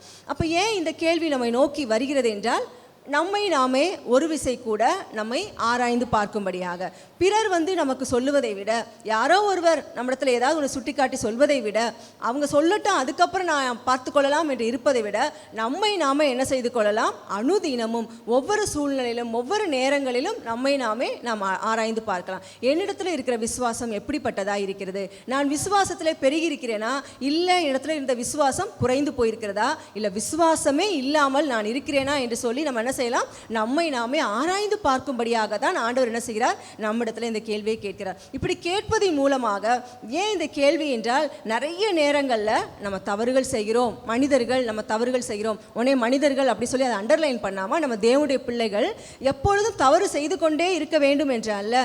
ஏதோ தவறு செய்து விட்டோம், அங்கே ஒரு கீழ்ப்படியாமை வந்துவிட்டது, அவிசுவாசம் வந்துவிட்டது என்றால் அதிலிருந்து நாம் என்ன செய்ய வேண்டும், பாடங்களை கற்றுக்கொள்ள வேண்டும். அந்த சூழ்நிலைகளை நாம் தாண்டி சென்று நம்முடைய விசுவாசம் பெருகுவதற்காக நம்ம ஆண்டவரை நோக்கி பார்க்க வேண்டும் என்பதற்காக ஆண்டவர் என்ன செய்கிறார், நம்மை பார்த்து இந்த கேள்விகளை கேட்கிறார். அப்போ அந்த தவறுகளை நாம் களைந்து போட வேண்டும், அவைகளை தாண்டி நாம் முன்னேறி செல்ல வேண்டும் என்பதற்காக ஆண்டவர் நம்மோடு கூட பேசுகிறார். இந்த வேத பகுதியில் கூட நம்ம பார்க்கலாம், நம்ம எல்லாருக்கும் பரிச்சயமான ஒரு நபர் தான் சவுல் ராஜாவை குறித்து அந்த இடத்துல சொல்லப்பட்டிருக்கும். சவுல் ராஜாவுடைய வாழ்க்கையிலிருந்து ஒரு சராசரி மனிதனாக, ஒரு தேவனை ஒரு அறிந்த ஒரு சராசரி மனிதனாக இருந்தவருடைய வாழ்க்கையில் அவர் முன்னேறி வரும்பொழுது, தேவன் அவருக்கு ஒரு ஸ்தானத்தை கொடுக்கும் பொழுது, அவர் மூலமாக தேவனுடைய சித்தம் நிறைவேற வேண்டும் என்று ஒரு பொறுப்பை அவருடைய கரத்தில் கொடுக்கும் பொழுது, அவருடைய விசுவாச வாழ்க்கை எப்படி இருந்தது என்பதை நம்ம அதிலிருந்து என்ன செய்ய போகிறோம், ஒரு சில காரியங்கள் நம்முடைய வாழ்க்கைக்கு பிரயோஜனமாக நம்ம என்ன செய்ய போகிறோம், கற்றுக்கொள்ள போகிறோம். கர்த்தர் நமக்கு உதவி செய்வாராக. இப்பொழுது கூட முதல் காரியமாக நம்ம பார்க்கலாம், உங்கள் விசுவாசம் உண்மையில் ஆண்டவர் மீது உள்ளதா அல்லது வேறு ஏதாவது மீது உள்ளதா? உங்கள் விசுவாசம் உண்மையில் ஆண்டவர் மீது உள்ளதா அல்லது வேறு ஏதாவது மீது உள்ளதா? இப்போ தான் சொன்னேன், நம்முடைய வாழ்க்கை பயணத்தில் நம்ம பலவிதமான காரியங்களை நம்ம சந்திக்கிறோம், பலவிதமான பிரச்சனைகளை பார்க்கிறோம் அல்லது சந்திக்கிறோம், பலவிதமான மனிதர்களோடு நம்ம இடைப்படுகிறோம். அப்போ அப்படிப்பட்ட சூழ்நிலையெல்லாம் பார்க்கும்போது, எல்லா சூழ்நிலைகளும் உண்மையாகவே நான் ஆண்டவரிடத்தில் விசுவாசமாக இருக்கிறேன்னா, என்னுடைய விசுவாசம் அந்த இடத்துலலாம் எப்படி பிரதிபலிக்கப்பட்டிருக்கிறது, விசுவாசத்தின் அடிப்படையில் நான் எப்படியெல்லாம் செயல்பட்டிருக்கிறேன், இதை நம்ம கொஞ்சம் இந்த வசனத்தை கேட்டுக்கொண்டு இருக்கும் போதே நம்முடைய இதயத்தில் நம்ம என்ன செய்யலாம், இந்த கேள்விகளை நம்ம கேட்கலாம். அப்படி கேட்கும் பொழுது நிச்சயமாகவே நமக்கு நம்ம எல்லாம் செய்தது சரி என்று நிறைய இடங்களில் தோன்றியிருக்கலாம். நான் சரியானபடி தான் இருந்தேன், நான் ஆவிக்குரிய காரியத்தில் இப்படியெல்லாம் இருந்தேன் என்று நினைத்து கொண்டிருக்கிற பகுதியில் ஆண்டவர் நிச்சயமாக என்ன செய்வார், நம்மோடு கூட பேசுவார். அப்போ நமக்கு இங்கே ரொம்ப தேவை, விசுவாசத்தை நம்ம ஆரம்பிச்சிருப்போம் நிறைய காரியங்களை, ஆனால் விசுவாசத்தில் தான் முடித்தோமா அப்படிங்கிறத ரொம்ப முக்கியம். அந்த நம்முடைய வாழ்க்கை பயணம் எப்படி ஆரம்பிக்கப்பட்டது, அது எப்படி போனது, போய் முடியும் பொழுது அது எப்படி இருந்தது என்பதுதான் மிக மிக முக்கியமானது.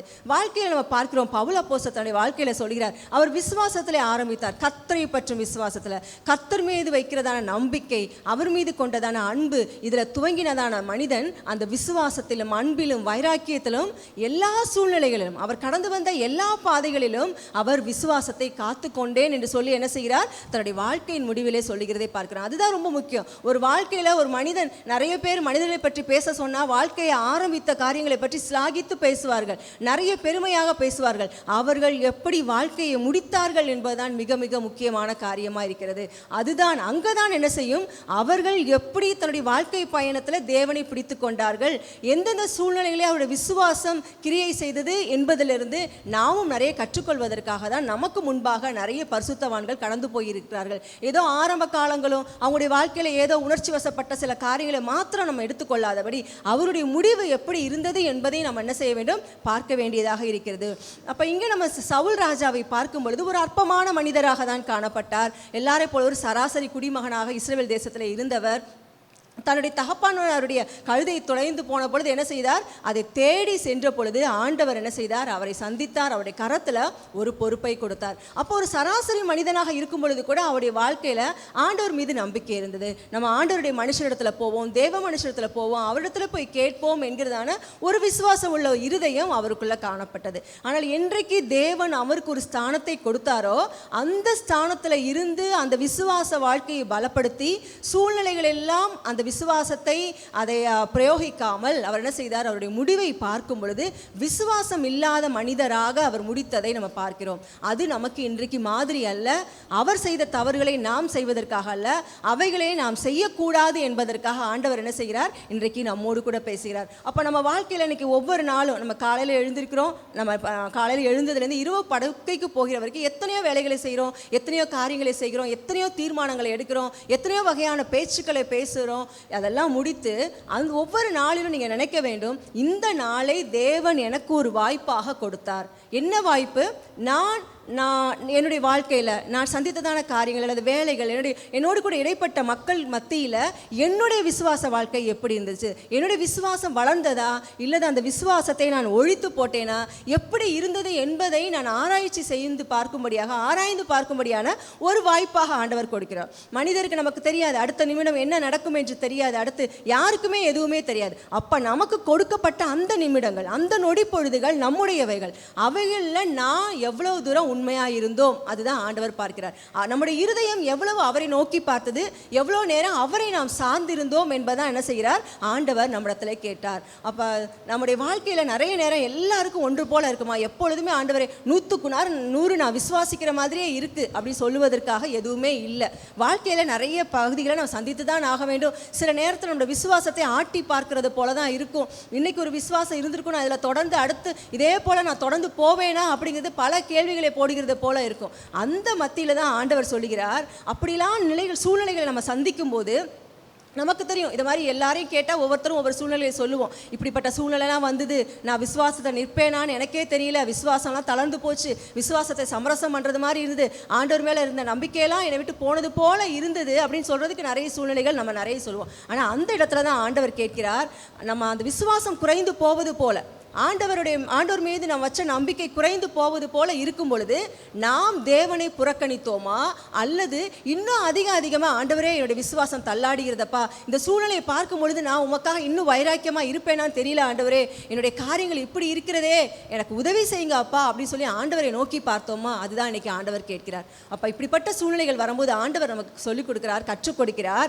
நாம் என்ன செய்ய வேண்டுமா, அவரையே புறக்கணிக்காமல் உடனே நமக்கு என்ன வந்துவிடும், ஆண்டவர் மீது ஒரு கோபம் வந்துடும், உடனே ஆலயத்தை பகைத்து விடுவோம், தேவ பிள்ளைகளை வெறுக்க ஆரம்பிச்சிடுவோம், இனி எனக்கு இந்த வேதம் வேண்டான்னு சொல்லிடுவோம். ஆனால் அந்த இடத்துல தான் ஆண்டவர் சொல்றார், அப்படிப்பட்ட சூழ்நிலைகள் வரும்பொழுது அவரை நோக்கி பாருங்கள், நம்முடைய விசுவாசம் பலப்படும்படியாக, உங்களுடைய விசுவாசம் பலப்படும்படியாக, ஆண்டவரை நீங்கள் உறுதியை இன்னும் நம்பும்படியாக அவரை நோக்கி பாருங்கள். ஒரு கடின இருதயத்துக்கு உங்களுடைய இருதயத்தை என்ன செய்யாதீர்கள், ஒப்புக்கொடாதீர்கள்.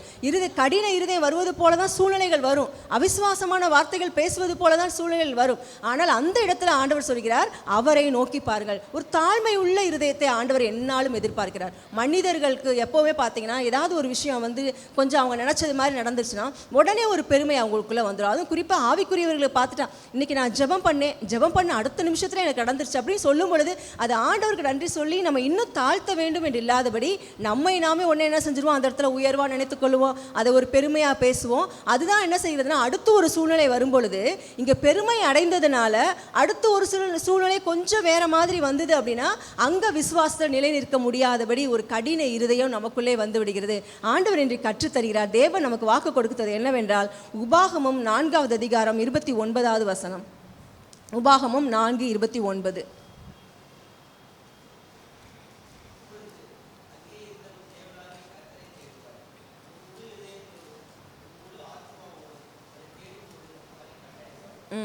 அப்பொழுது அங்கே இருந்து உன் தேவனாகிய கர்த்தரை தேடுவாய். அங்கே இருந்து நம்ம எடுத்துக்கொள்வோம். நான் எந்த இடத்துல எனக்கு ஒரு கடின பாதையை நான் சந்திச்சேனோ, எந்த இடத்துல என்னுடைய விசுவாசம் தள்ளாடுவது போல இருந்ததோ, அங்கேயே அந்த இடத்துல இருந்து அந்த நொடி பொழுதுல என்ன செய்யுங்க, ஆண்டவரை தேடுங்கள். முழு மனதோடு தேடுங்க. ஏதோ என்னால் முடியும், நான் அப்படி செஞ்சிருவேன், இல்லை எனக்கு மனிதர்கள் இருக்காங்க, நான் இங்கே சொல்லிடுவேன், அங்கே ஃபோன் பண்ணிடுவேன், அங்கே ஒரு தீர்க்க தரிசனம் சொல்கிறாங்களா, நான் பாதையில் வரும்பொழுதே நான் நடந்து 2 அடி வைக்கும் போதே என்னை பற்றி முழுமையாக சொல்லிவிடுவார்களாம். இப்படியெல்லாம் தயவு செய்து என்ன செய்து விடாதீர்கள், உங்களுடைய விசுவாசத்தின் இலக்கை மாற்றி விடாதீர்கள். எந்த சூழ்நிலையிலும் விசுவாசம் வைக்க வேண்டிய ஒரே நபர் ஆண்டவர் மட்டும்தான். அழகா மோசையின் மூலமாக ஆண்டவர் சொல்றார், அந்த இடத்துல இருந்து உன் தேவனாகிய கர்த்தரை முழுமையாக நோக்கி பார்ப்பாய். முழு இருதயத்தோடு முழு ஆத்துமாவோடு அவரை நோக்கி பாருங்கள். அது எப்படிப்பட்ட சூழ்நிலையாக இருந்தாலும் அது நமக்கு தெரியும். அது இன்னொரு மனிதர் வந்து அவங்கள நோக்கி பார்த்து அவங்கள்ட்ட போய் வர்றதுக்குள்ளே நிறைய விஷயங்கள் அங்கே நடந்து முடிஞ்சிருக்கும். அந்த இடத்துல இருந்தே இப்படித்தான் நாம் என்ன செய்ய வேண்டும், விசுவாசத்தை பலப்படுத்திக் கொள்ள வேண்டும்.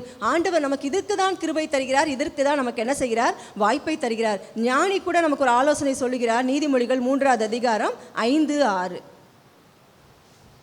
நீதிமொழிகள் 3வது அதிகாரம் 5-6.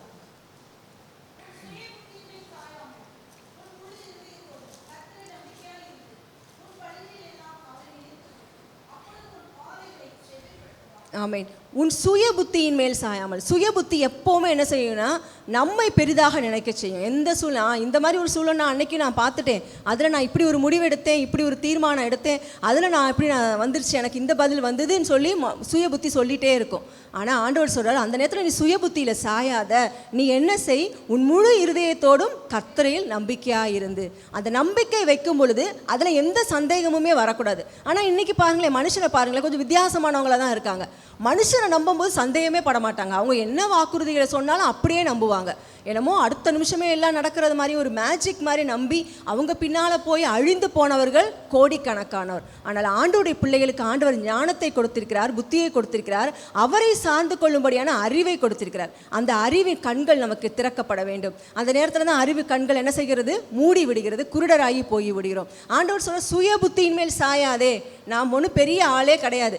நம்முடைய படிப்போ நம்முடைய அனுபவங்களோ எந்த ஒரு காரியமோ இல்லை நமக்கு பின்னால் இருக்கிற புய பலங்களோ எந்த ஒரு ஆதரவோ எதுவும் மேலானது அல்ல. நம்முடைய தேவனை தவிர எதுவுமே மேலானது கிடையாது.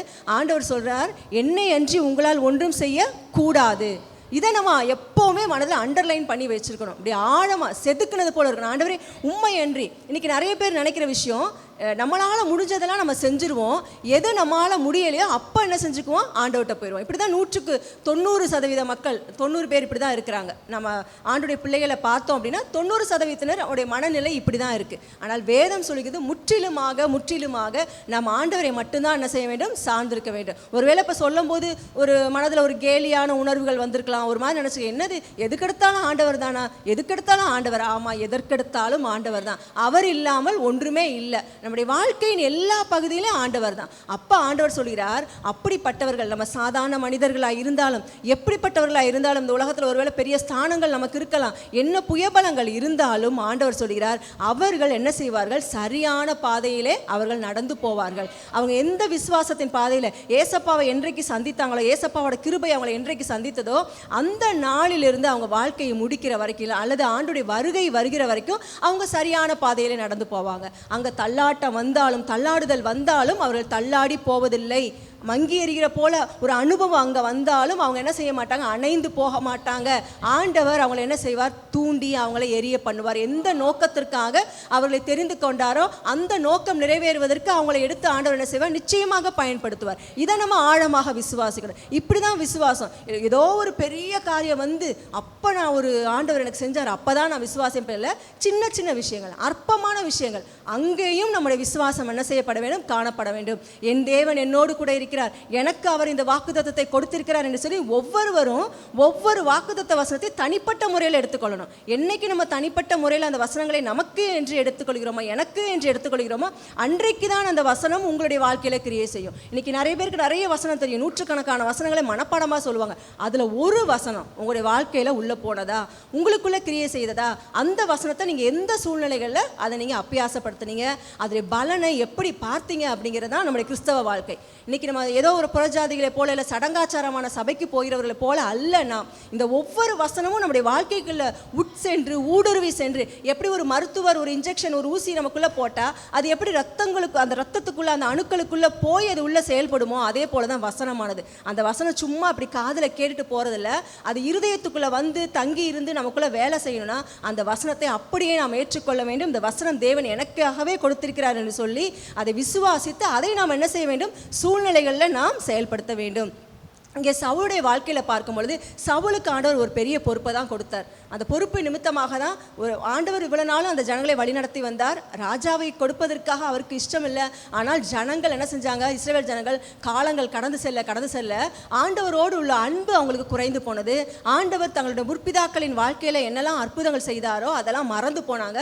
உலக மக்களை, தங்களை சுற்றி இருக்க பக்கத்தில் இருக்கிற நாடுகள், மற்ற மக்கள், மற்ற ஜாதியினரை பார்த்து அவங்களை போன்ற பழக்க வழக்கங்கள், அவங்களை போன்ற கலாச்சாரங்கள், அவங்களை போன்ற வாழ்க்கை முறையை தங்களுக்குரியதாய் மாற்றி கொண்டதுனால அவங்க இந்த காலத்தில் கேட்க ஆரம்பிச்சிட்டாங்க, எங்களுக்கு ராஜா வேணும், ராஜா வேணும்னு. ஆண்டவர் தங்களை ஆளுவதை அவர்கள் விரும்பவில்லை. இன்னைக்கு இதை தான் தேவ ஜனம், தேவ பிள்ளைகள் தங்களுடைய வாழ்க்கையில செய்கிறார்கள். கிறிஸ்து தங்களை ஆளுவதற்கு விருப்பமே கிடையாது. எந்த வசனமும் என்ன செய்யக்கூடாது, எனக்கு வரக்கூடாது, என்னை நோக்கி வரக்கூடாது.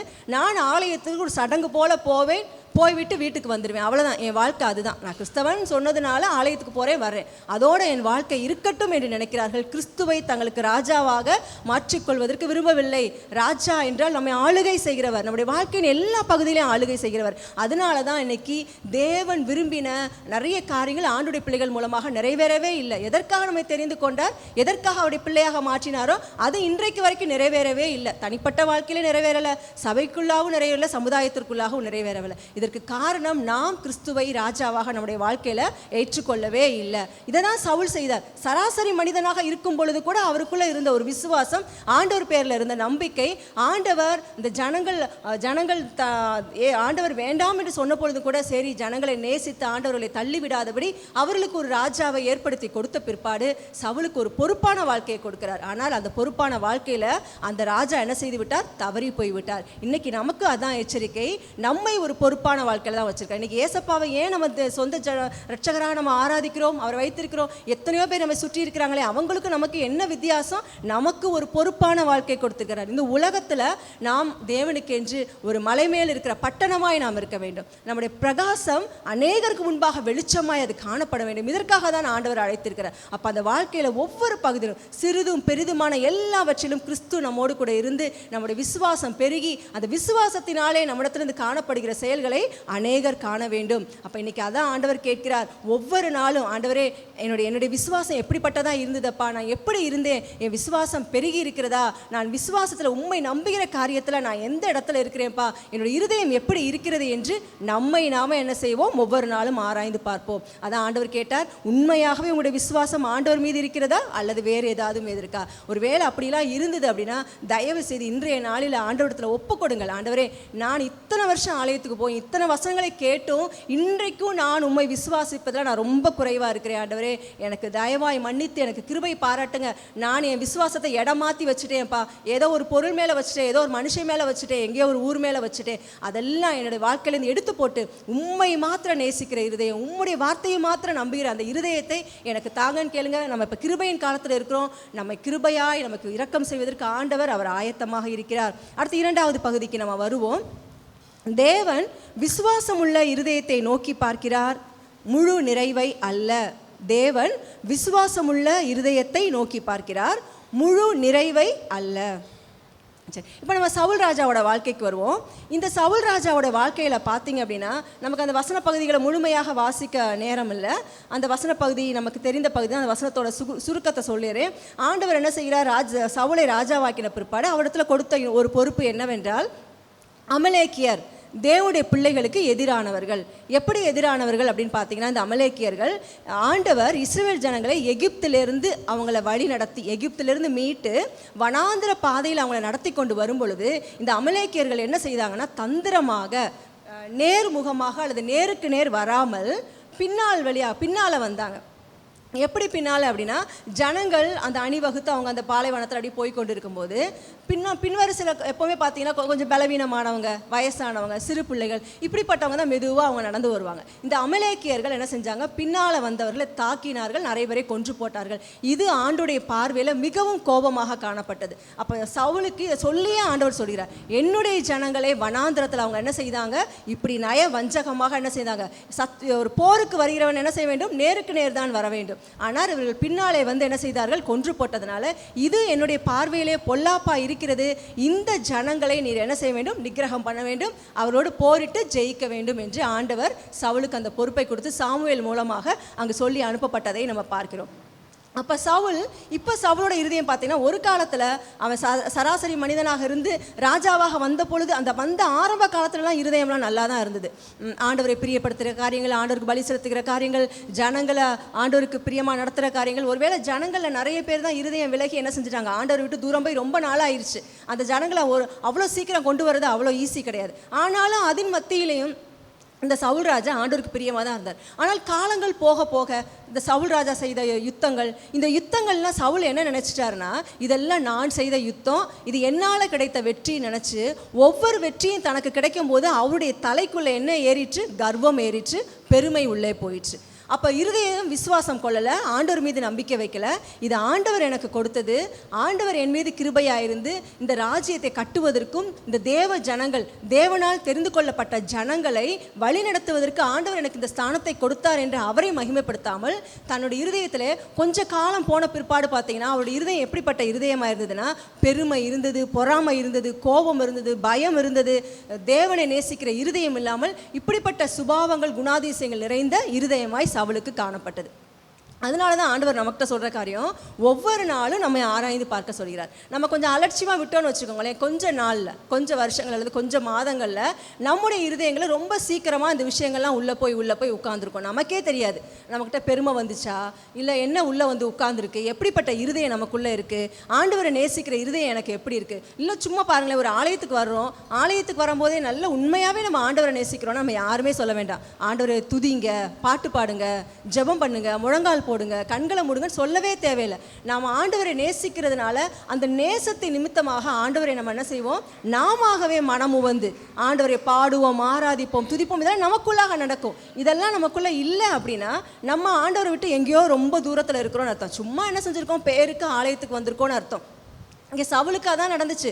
கொஞ்ச நாள் ஆரம்பத்தில் நல்லா தான் இருந்தார், ஆனால் விசுவாசம் குறைய குறைய தனக்குள் குறைந்து போன விசுவாசத்தையும் தேவனை நம்புகிற இருதையும் தன்னை விட்டு போய்கொண்டு இருக்கிறதே அப்படிங்கிற உணர்வே இல்லாமல் பெருமையினால் நிறைந்தவராய், அகந்தை நிறைந்தவராய், கர்வம் நிறைந்தவராய், பொறாமையினால் ஒரு பக்கம் இங்கிட்டு தாவீதை விரட்டி ஈட்டி எடுத்துட்டு தாவீதை எப்படா கொலை செய்வோன்னு சொல்லி எரிச்சல் நிறைந்த இருதயத்தோடு இப்படிப்பட்ட மனிதனாக தான் அவர் என்ன செய்தார், காணப்பட்டார். ஆனால் அன்றைக்கு நடந்த யுத்தங்கள் எல்லாவற்றிலும் பார்த்தீங்கன்னா வெற்றி கிடைத்ததென்றால் அது கர்த்தர் தம்முடைய ஜனங்கள் மீது வைத்த இரக்கத்தினாலே தேவனே யுத்தம் செய்து அவர்களுக்கு வெற்றியை கொடுத்தார். நிறைய நேரம் அப்படிதான் நம்ம நினச்சிருக்கலாம், நான் ஒரு வாரம் உபவாச ஜெபம் போட்டேன், 12 மணி நேரம் ஜெபம் பண்ணேன், நான் முழங்காலே 4 மணி நேரம் நின்னேன், அதனால எனக்கு இந்த காரியத்தில் வெற்றி வந்தது, ஜெயம் வந்தது. நிச்சயமாக இல்லை.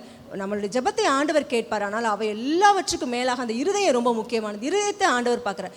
வெளியிலேருந்து பார்க்குற மனுஷன் தான் பார்ப்பான், பரவாயில்லையே இவங்க 14 மணி நேரம் ஜெபம் போட்டிருக்காங்க, 12 மணி நேரம் ஜெபிக்கிறாங்க, 5 வாரமாக உபவாசத்தில் இருக்கிறாங்களான்னு ஒருவேளை வெளியில் இருக்கிறவங்களுக்கு தெரியும். ஆனால் இருதயத்தை பார்க்கிறவர் ஆண்டவர்.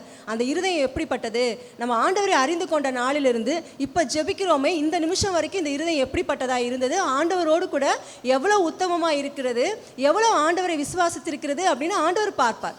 ஆண்டவர் பார்த்துட்டு அவருக்கு தெரியும் நம்ம குறை உள்ளவர்கள், நம்ம தவறு செய்திருக்கிறோம், விசுவாசம் பலப்படலை, இன்னும் பலவீனமாக தான் இருக்கும். எத்தனை முறை ஆண்டவர் நம்மோடு கூட பேசியும் அந்த இருதயம் இன்னும் விட்டு கொடுக்கல, கடினமாக இருதயம் இருக்குது அப்படின்னு ஆண்டவர் தெரியும். ஆனாலும் அதன் மத்தியில் நம்மீது வைத்த இரக்கத்தினால, நம்மீது வைத்த தயவுனால அவர் நமக்கு கிருபை செய்து கிருபை பாராட்டி நிறைய காரியங்களை நமக்கு வாய்க்க பண்ணுகிறார். அங்கே உடனே நினச்சிக்கிறது, இது நான் ஜெபிச்சதுனால, நான் அப்படி பண்ணதுனால, நான் இப்படி செஞ்சதுனால சொல்லி பெருமைக்கு இடம் கொடுத்து நம்மை நாமே பெருமையாக நினச்சிக்கிறது, அப்படி ஆலயத்துக்கு வந்தால் அப்படி உட்கார்ந்துருக்கும் போதே அந்த தோரணையிலே தெரிஞ்சிடும். அப்படி ஒரு என்ன செய்கிறது, ஒரு பணிவான இருதயமோ, ஆண்டவரை ஆராதிக்கணும், ஒரு பக்திக்கான காரியம் எதுவுமே பார்க்க முடியாது. யார்கிட்டையாவது பேசும்பொழுது கூட அந்த தொனியும் அந்த பேச்சின் காரியங்களும் பார்த்தீங்கன்னா பெருமை நிறைந்ததாக தான் காணப்படும். பெருமையின் வெளிப்பாடு தான் அங்கே வரும். இதை ஆண்டவர் அருவருக்கிறார், வெறுக்கிறார். பெருமை உள்ளவர்களுக்கு தேவன் எதிர்த்து நிற்கிறார். சவுளுடைய வாழ்க்கையில் இப்படி தான் நிறைந்திருந்தது. ஆண்டவர் கொடுத்த வெற்றிகளெல்லாம் ஆண்டவருக்கு நன்றி சொல்லி, இது ஆண்டவர் எனக்கு கொடுத்தார், என் மீது கிருபை வைத்தார், இந்த பொல்லாத ஜனங்கள் எதிரிகள் மத்தியில் நான் ஒப்புக்கொடாதபடி, என்னுடைய தேசம் ஒப்புக்கொடாதபடி ஆண்டவர் என்ன செய்தார், எங்களை பாதுகாத்தாரே, எங்களுக்கு வெற்றி கொடுத்தாரேன்னு ஆண்டவருக்கு ஒவ்வொரு நாளும் நன்றி சொல்லாமல் அதெல்லாம் என்னமோ தானும் தன்னுடைய பலத்தினாலும் தனக்கு பின்னால் யுத்தம் செய்ய வந்த வீரர்களாலும் கிடைத்தது என்று சொல்லி தன்னுடைய இருதயத்தை கர்வத்தினாலே நிறைத்து வைத்திருந்தார். ஆண்டவர் இன்னைக்கு நமக்கு சொல்கிறதான காரியம், தேவனை பற்றியதான, தேவன் என்னுடைய வாழ்க்கையில் என்ன செய்ய முடியும், ஆண்டவர் எனக்கு என்ன உதவி செய்வார், எனக்கு எப்படிப்பட்ட வெற்றிகளை தருவார் என்று நாம் அவரை விசுவாசிக்க வேண்டும், அவரை நம்ப வேண்டும். அப்படிப்பட்டவர்களுக்கு தான் ஆண்டவர் என்ன செய்கிறார், கிருபை செய்கிறவராக இருக்கிறார். அப்போ இந்த இருதயத்தை தான் ஒவ்வொரு நிமிஷமும் நோக்கி பார்க்கிறார். ஒவ்வொரு சூழ்நிலைகள் நம்முடைய வாழ்க்கையில் வரும்பொழுது ஃபஸ்ட்டு ஆண்டவர், நம்மளாம் சூழ்நிலையை பார்ப்போம், ஆண்டவர் நம்முடைய இருதயத்தை பார்ப்பார். இந்த சூழ்நிலை எப்படி இருக்குது, இவங்க இப்படி ஒரு பாதையில் கடந்து போகிறாங்க, இப்போ இவங்க இருதயம் எப்படி இருக்குது, ஆண்டவர் பேரில் விசுவாசம் இருக்கா, சுயத்தை சார்ந்திருக்கிறாங்களா, யாரை சார்ந்திருக்காங்க, எப்படிப்பட்ட இருதயமாக இருக்குது அப்படின்னு ஆண்டவர் என்ன செய்கிறார், நம்முடைய விசுவாசம் உள்ள இருதயத்தை அவர் பார்க்கிறார். அப்போ விசுவாசம் ஒவ்வொரு நாளும் பெருக வேண்டும். இன்னைக்கு பொதுவாக சொல்லுவாங்க, கடுகளவு விசுவாசம் இருந்தால் மலையை பெயர்த்தலாம், சும்மா அந்த வசனத்தை அப்படி எழுத்து பிரகாரமாகவே வாசித்து சொல்லிட்டு போயிடுவாங்க. அவங்க நினச்சிக்கிறது என்ன அப்படின்னா, சைஸ் வந்து கடுகு மாதிரி சைஸில் விசுவாசம் இருந்தால் போதும், எல்லாமே நடந்துடும், பெரிய பெரிய மலை மாதிரி இருக்கிற காரியம்லாம் நடந்துடும். ஆண்டவர் சொன்னது கடுகு அப்படின்னா அது வளருகிற விசுவாசம். கடுகை போடுங்க, விதைங்க, அது என்ன செய்யும், கடுகு அவர் செடியாகி அப்படி கொஞ்சம் கொஞ்சமாக வளர்ந்து வளர்ந்து பெரிய மரமாகி, வசனம் சொல்லுகிறது பறவைகள்லாம் வந்து என்ன செய்யுமா, அதில் தங்குகிற அளவுக்கு அது வளர்ந்து பெருகும். இதை தான் ஆண்டவர் எதிர்பார்க்கிறார். எப்போ பார்த்தாலும் 50 வருஷம் ஆனாலும் கடுகு சைஸ், எப்போ சொன்ன ஆண்டவரே எங்களுடைய விசுவாசம் கடுகளவு இருந்தாலும் நீங்கள் மலை மாதிரி செய்வீங்க, செய்யவே மாட்டார். அந்த கடுகு செடி வளர்ந்துச்சா அப்படி தான் பார்ப்பார், கடுகு விதை வளர்ந்திருக்கிறதா என்று சொல்லி. அப்போ இந்த வளருகிற விசுவாசம் நமக்குள்ளே இருக்க வேண்டும் என்று ஆண்டவர் என்ன செய்கிறார், நம்மிடத்தில் எதிர்பார்க்கிறார். ஏனென்றால் இப்படிப்பட்ட விசுவாசம் நமக்கு இல்லை அப்படின்னா என்ன நடக்கும் நம்முடைய வாழ்க்கையில் அப்படின்னு பார்த்தீங்க அப்படின்னா, நாம் நம்மை நாமே கவனம் செலுத்திக் கொள்கிறவர்களாக இருப்போம். இது நம்ம எல்லாட்டையுமே நிறைய நேரம் இருக்கிற விஷயம். ஃபோக்கஸ், நம்முடைய கவனம் எல்லாம் எங்கே இருக்குன்னா, நமக்கு நாமே நம்மை நாமே நம்ம கவனித்துக் கொள்கிறவர்களாக, நம்மையே கவனிக்கிறவர்களாக நம்ம இருப்போம். அடுத்து அதை விட இன்னொரு விஷயம் என்னென்னா, இப்படி நம்மை நாமே ஃபோக்கஸ் பண்ணிகிட்டே இருக்கும் போது அடுத்து நம்ம எல்லாரோட மைண்ட்லேயே வர விஷயம், என்னையை மற்றவங்க எப்படி பார்க்குறாங்க, என்னையை மற்றவங்க எப்படி, இதுக்கு தான் நிறைய பேர் முக்கியத்துவம் கொடுக்குறாங்க. எனக்கு ஆண்டவர் கொடுத்த பொறுப்புகள், என்னுடைய வாழ்க்கை, என்னுடைய காரியங்கள் நிறைய இருக்குது, அதில் நான் என்னெல்லாம் செய்யணும் அப்படின்லாம் யாரும் யோசிக்கிறதில்ல. பார்க்குறதெல்லாம் அடுத்தவங்கள, இவங்க என்னையை என்ன நினைப்பாங்க, இவங்க என்னையை என்ன சொல்லுவாங்க, இவங்க என்னையை பற்றி என்ன பேசுகிறாங்க, இவங்க என்ன சொல்லிகிட்டு இருக்காங்க, இவங்க இப்போ இந்த நேரம் என்னையை என்ன நினச்சிருப்பாங்க, இப்படியே நினச்சி அடுத்தவங்களுக்காக வாழ்கிற ஒரு பெரிய கூட்டம், ஒரு தேவ பிள்ளைகள் சொல்லுகிற ஒரு பெரிய கூட்டம் இருக்கிறது. இது யாருடைய கேட்டகரி, யாருடைய கூட்டம் பார்த்தீங்கன்னா சவுலுக்கு எப்போ அப்படிதான், தன்னை சுற்றி இருந்த ஒரு அமைச்சர்கள், அந்த போர் வீரர்கள், அவங்கெல்லாம் ரொம்ப தேவனுக்கு பயந்தவர்கள்லாம் கிடையாது. சவுல் அரசாங்கத்தில் வந்தவுடனே, ராஜாங்க பதவியில் வந்த உடனே அந்த ராஜாங்கத்தில் அவங்களாம் பதவி பிரமாணம் செய்து கொண்டு அமைச்சர்களாகவும் அந்த இராணுவ அதிகாரிகளும் இப்படி பணிபுரிகிறாங்க. அவங்க ஆண்டவர் மேலே நம்பிக்கை வச்சு ஆண்டவருக்காக இருக்கிறாங்கன்னா இல்லை. அப்போ சவுளுடைய எண்ணமெல்லாம் எப்போ பார்த்தாலும் ராஜாங்கத்துக்கு வந்தோடனே யாரை பார்ப்பார்னா, தன்னை சுற்றி இருக்கிற அமைச்சர்கள், அந்த வீரர்கள், இராணுவ தலைவர்கள், அவங்க என்ன நினைக்கிறாங்க, இந்த விஷயத்தை என்ன யோசிக்கிறாங்க, இவங்க இதுக்கு என்ன பதில் சொல்ல போகிறாங்க, இப்படியே பார்த்து காலத்தை ஓட்டினவர் தான் யார், சவுல் ராஜா. இன்றைக்கி ஆண்டவர் நம்மிடத்தில் அதான் கேட்குறார், உங்களுடைய கவனம் யார் மீது இருக்கிறது. சூழ்நிலைகளிலும் பிரச்சனைகளிலும் சந்தர்ப்பங்களிலும் நம்ம கடந்து செல்லும் பொழுது ஃபோக்கஸ் நம்ம பார்க்குறோமா, அந்த சூழ்நிலையை பார்க்குறோமா, இந்த நேரத்தில் இவங்க என்ன நினைப்பாங்க, அவங்கக்கிட்ட போய் கேட்கலாமா, அவங்க என்ன சொல்லுவாங்க, அவங்க எப்படி என்னை பற்றி என்ன நினைக்கிறாங்க, இப்படியே நம்ம என்ன செய்கிறோம், காலத்தை போக்குகிறவர்களாக இருப்போம். இதே போல் இன்னொரு மனிதர் இருந்தார். அவரை நீங்க பாத்தீங்கன்னா தாவீது, அவருடைய வாழ்க்கை எப்படி இருந்தது அப்படின்னா, அவர் எப்பொழுதுமே அவரோட கவனம் தேவனை நோக்கி தான் இருக்கும். அவர் தாவீது அப்படி பூரண பரிசுத்தரா அப்படின்னா, பூரண பரிசுத்தர்லாம் இல்லை. அதான் அந்த இந்த தலைப்பிலே சொன்னேன், ஆண்டவர் விசுவாசம் உள்ள இருதயத்தை பார்க்கிறார், பூரணத்தை அல்ல, முழு நிறைவை அல்லன்னு பார்த்தோம்.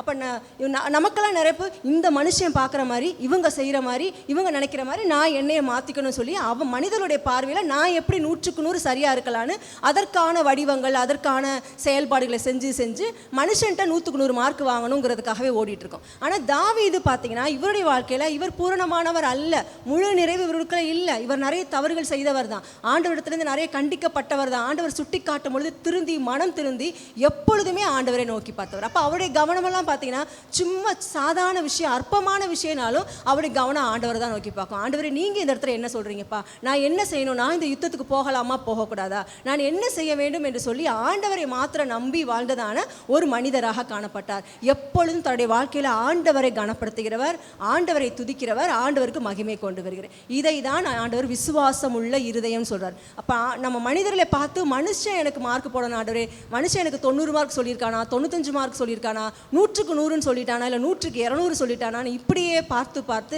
மனிதர்களை பிரியப்படுத்துகளாக வாழ்ந்து கொண்டிருக்கிறோம். ஆண்டவர் இந்த காலை வேளையில் சொல்கிறார், நம்முடைய கவனம் நம்மை நோக்கி அல்ல, மற்றவர்களை நோக்கியும் அல்ல, நம்முடைய கவனம் ஆண்டவரை நோக்கி. அப்போ நம்ம ரொம்ப பரிபூர்ணம் ஆயிட்டோமா? இல்லை, நம்ம நிறைய நேரங்களில் தவற தான் செய்கிறோம், நிறைய நேரத்தில் பிரச்சனைகள் வரும்போது தடுமாறி இருக்கிறோம். அப்போ அந்த இடத்துல ஆண்டவர் நம்ம தூக்கி போடலை, நமக்கு உதவி செய்கிறதுக்கு அவர் வந்து நிற்கிறார். நம்முடைய வலது கரத்தை அவர் பிடித்துக் கொள்கிறார், நீ இதில் போகாத, இது தவறான காரியங்கள் சுட்டி காட்டுகிறார். நமக்கு உணர்வுகளை கொடுக்கிறார், ஞானமுள்ள இருதயத்தை கொடுக்கிறார். இதெல்லாம் விலக்கி போட்டு உதாசீனப்படுத்திட்டு ஆண்டவரே வேண்டாம் அப்படின்னு தூக்கி போட்டு ஓடுகிற கூட்டமாய் நம்ம இல்லாதபடி நம்ம என்ன செய்ய வேண்டும்?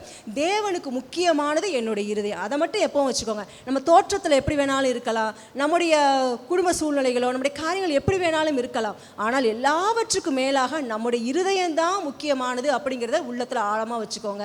இந்த இருதயத்தை வெளியில் இருக்கிற மனுஷனுக்கு தெரியாது.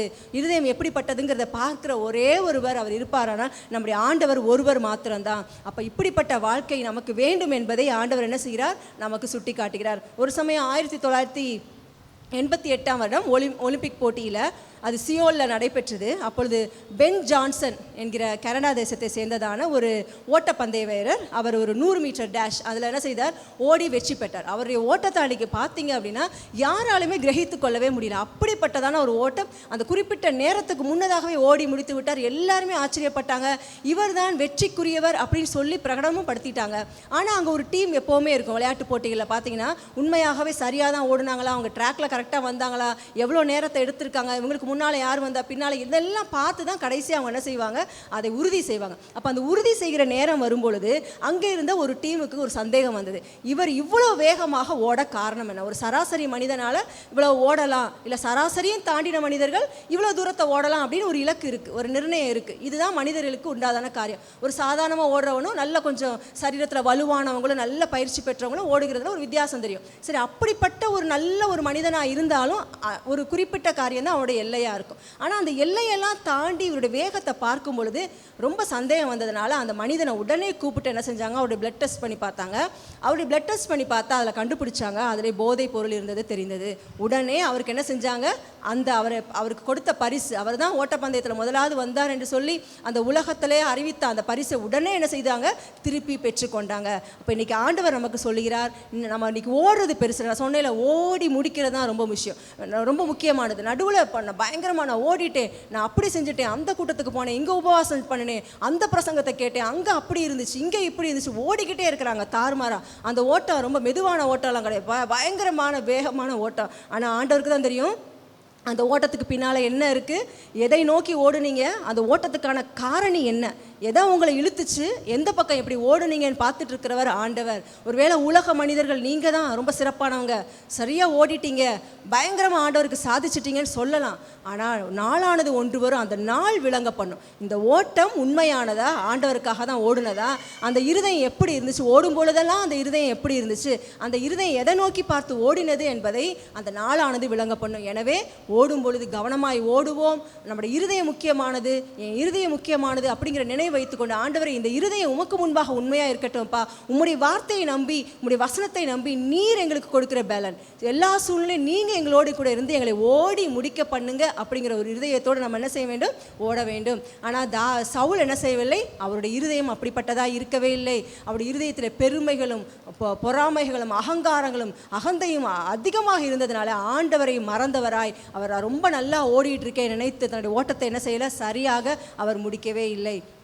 அடுத்து மூன்றாவதாக நம்ம கற்றுக்கொள்கிற காரியம், சவுலின் எழுச்சியும் வீழ்ச்சியும் நாம் என்ன செய்யக்கூடாது என்பதை விளக்குகிறது. சவுலின் எழுச்சியும் வீழ்ச்சியும் நாம் என்ன செய்யக்கூடாது என்பதை விளக்குகிறது.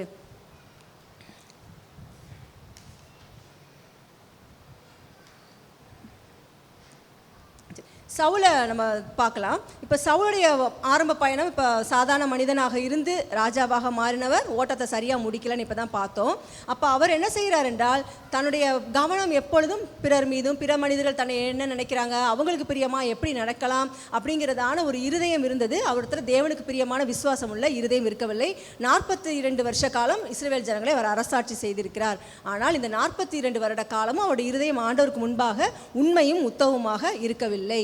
இப்பொழுது ஆண்டவர் என்ன செய்கிறார் அப்படின்னு பார்த்தீங்கன்னா, சவுலுக்கு ஆண்டவர் ஒரு காரியத்தை அங்கே சொல்லுகிறார். 1 சாமுவேல் 13வது அதிகாரம் 11 14 வரைக்கும் வாசிக்கலாம். 1 சாமுவேல் 13 11 14 வரைக்கும்.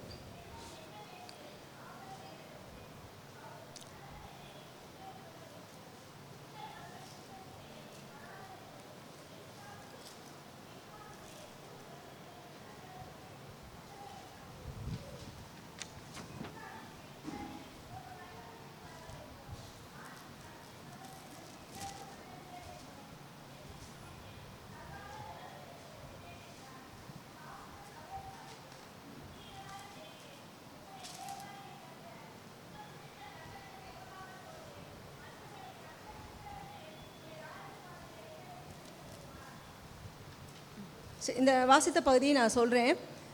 சவுலுக்கு ஆண்டவர் ஒரு பொறுப்பை கொடுத்தான்னு பார்த்தோம்ல, அமலேக்கியர்களோடு யுத்தம் செய்து அமலேக்கியர்கள் நிகிரகம் பண்ண வேண்டும் என்று சொல்லியிருந்தார். சவுல் அதை ரொம்ப தெளிவாக செய்கிறது போல் தன்னுடைய சேனையை எப்பொழுதும் போல் ஆயத்தம் பண்ணி கொண்டு யுத்தம் செய்வதற்கு கடந்து வந்தார். அந்த யுத்தம் செய்ய கடந்து வந்த பொழுது அவருடைய இருதயம் எப்படி இருந்தது அப்படின்னு பார்த்தீங்க அப்படின்னா, அந்த பகுதிக்கு தான் இப்போ இந்த வசனம் நான் அதை மீண்டும் வாசிக்கிறேன்.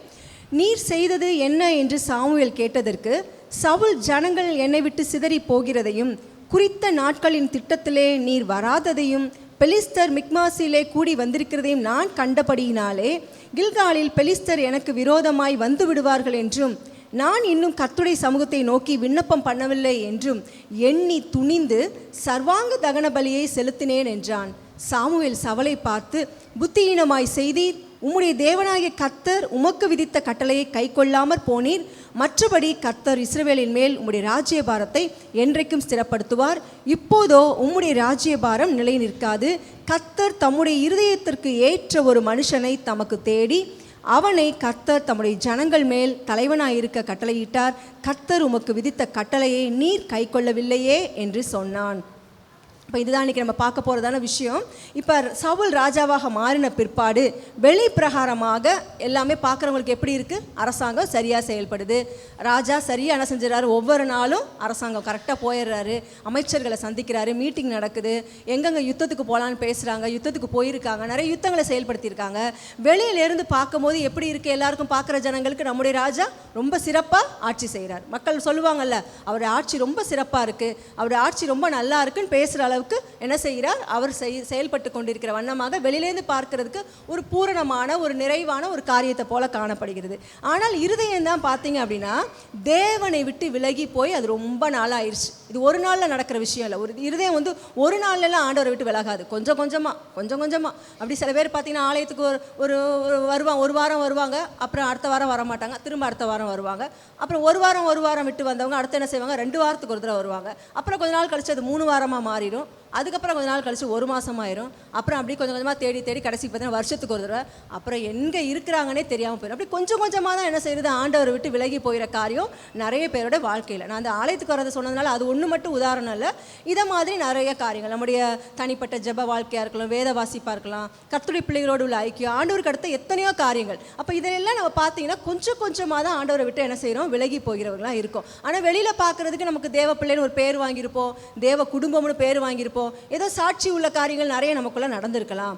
ஆனால் இங்கே சவுலோட வாழ்க்கையில் பார்த்தீங்கன்னா அவருக்கு தேவன் பேரில் இந்த விசுவாசமும் நம்பிக்கையும் அது என்ன செய்ததுன்னா விரைவில் கொஞ்சம் ரொம்ப சீக்கிரமாகவே அவரிடத்துல எடுபட்டு போனது. அது எங்கே இருக்குது அப்படின்னு தெரியவே இல்லை.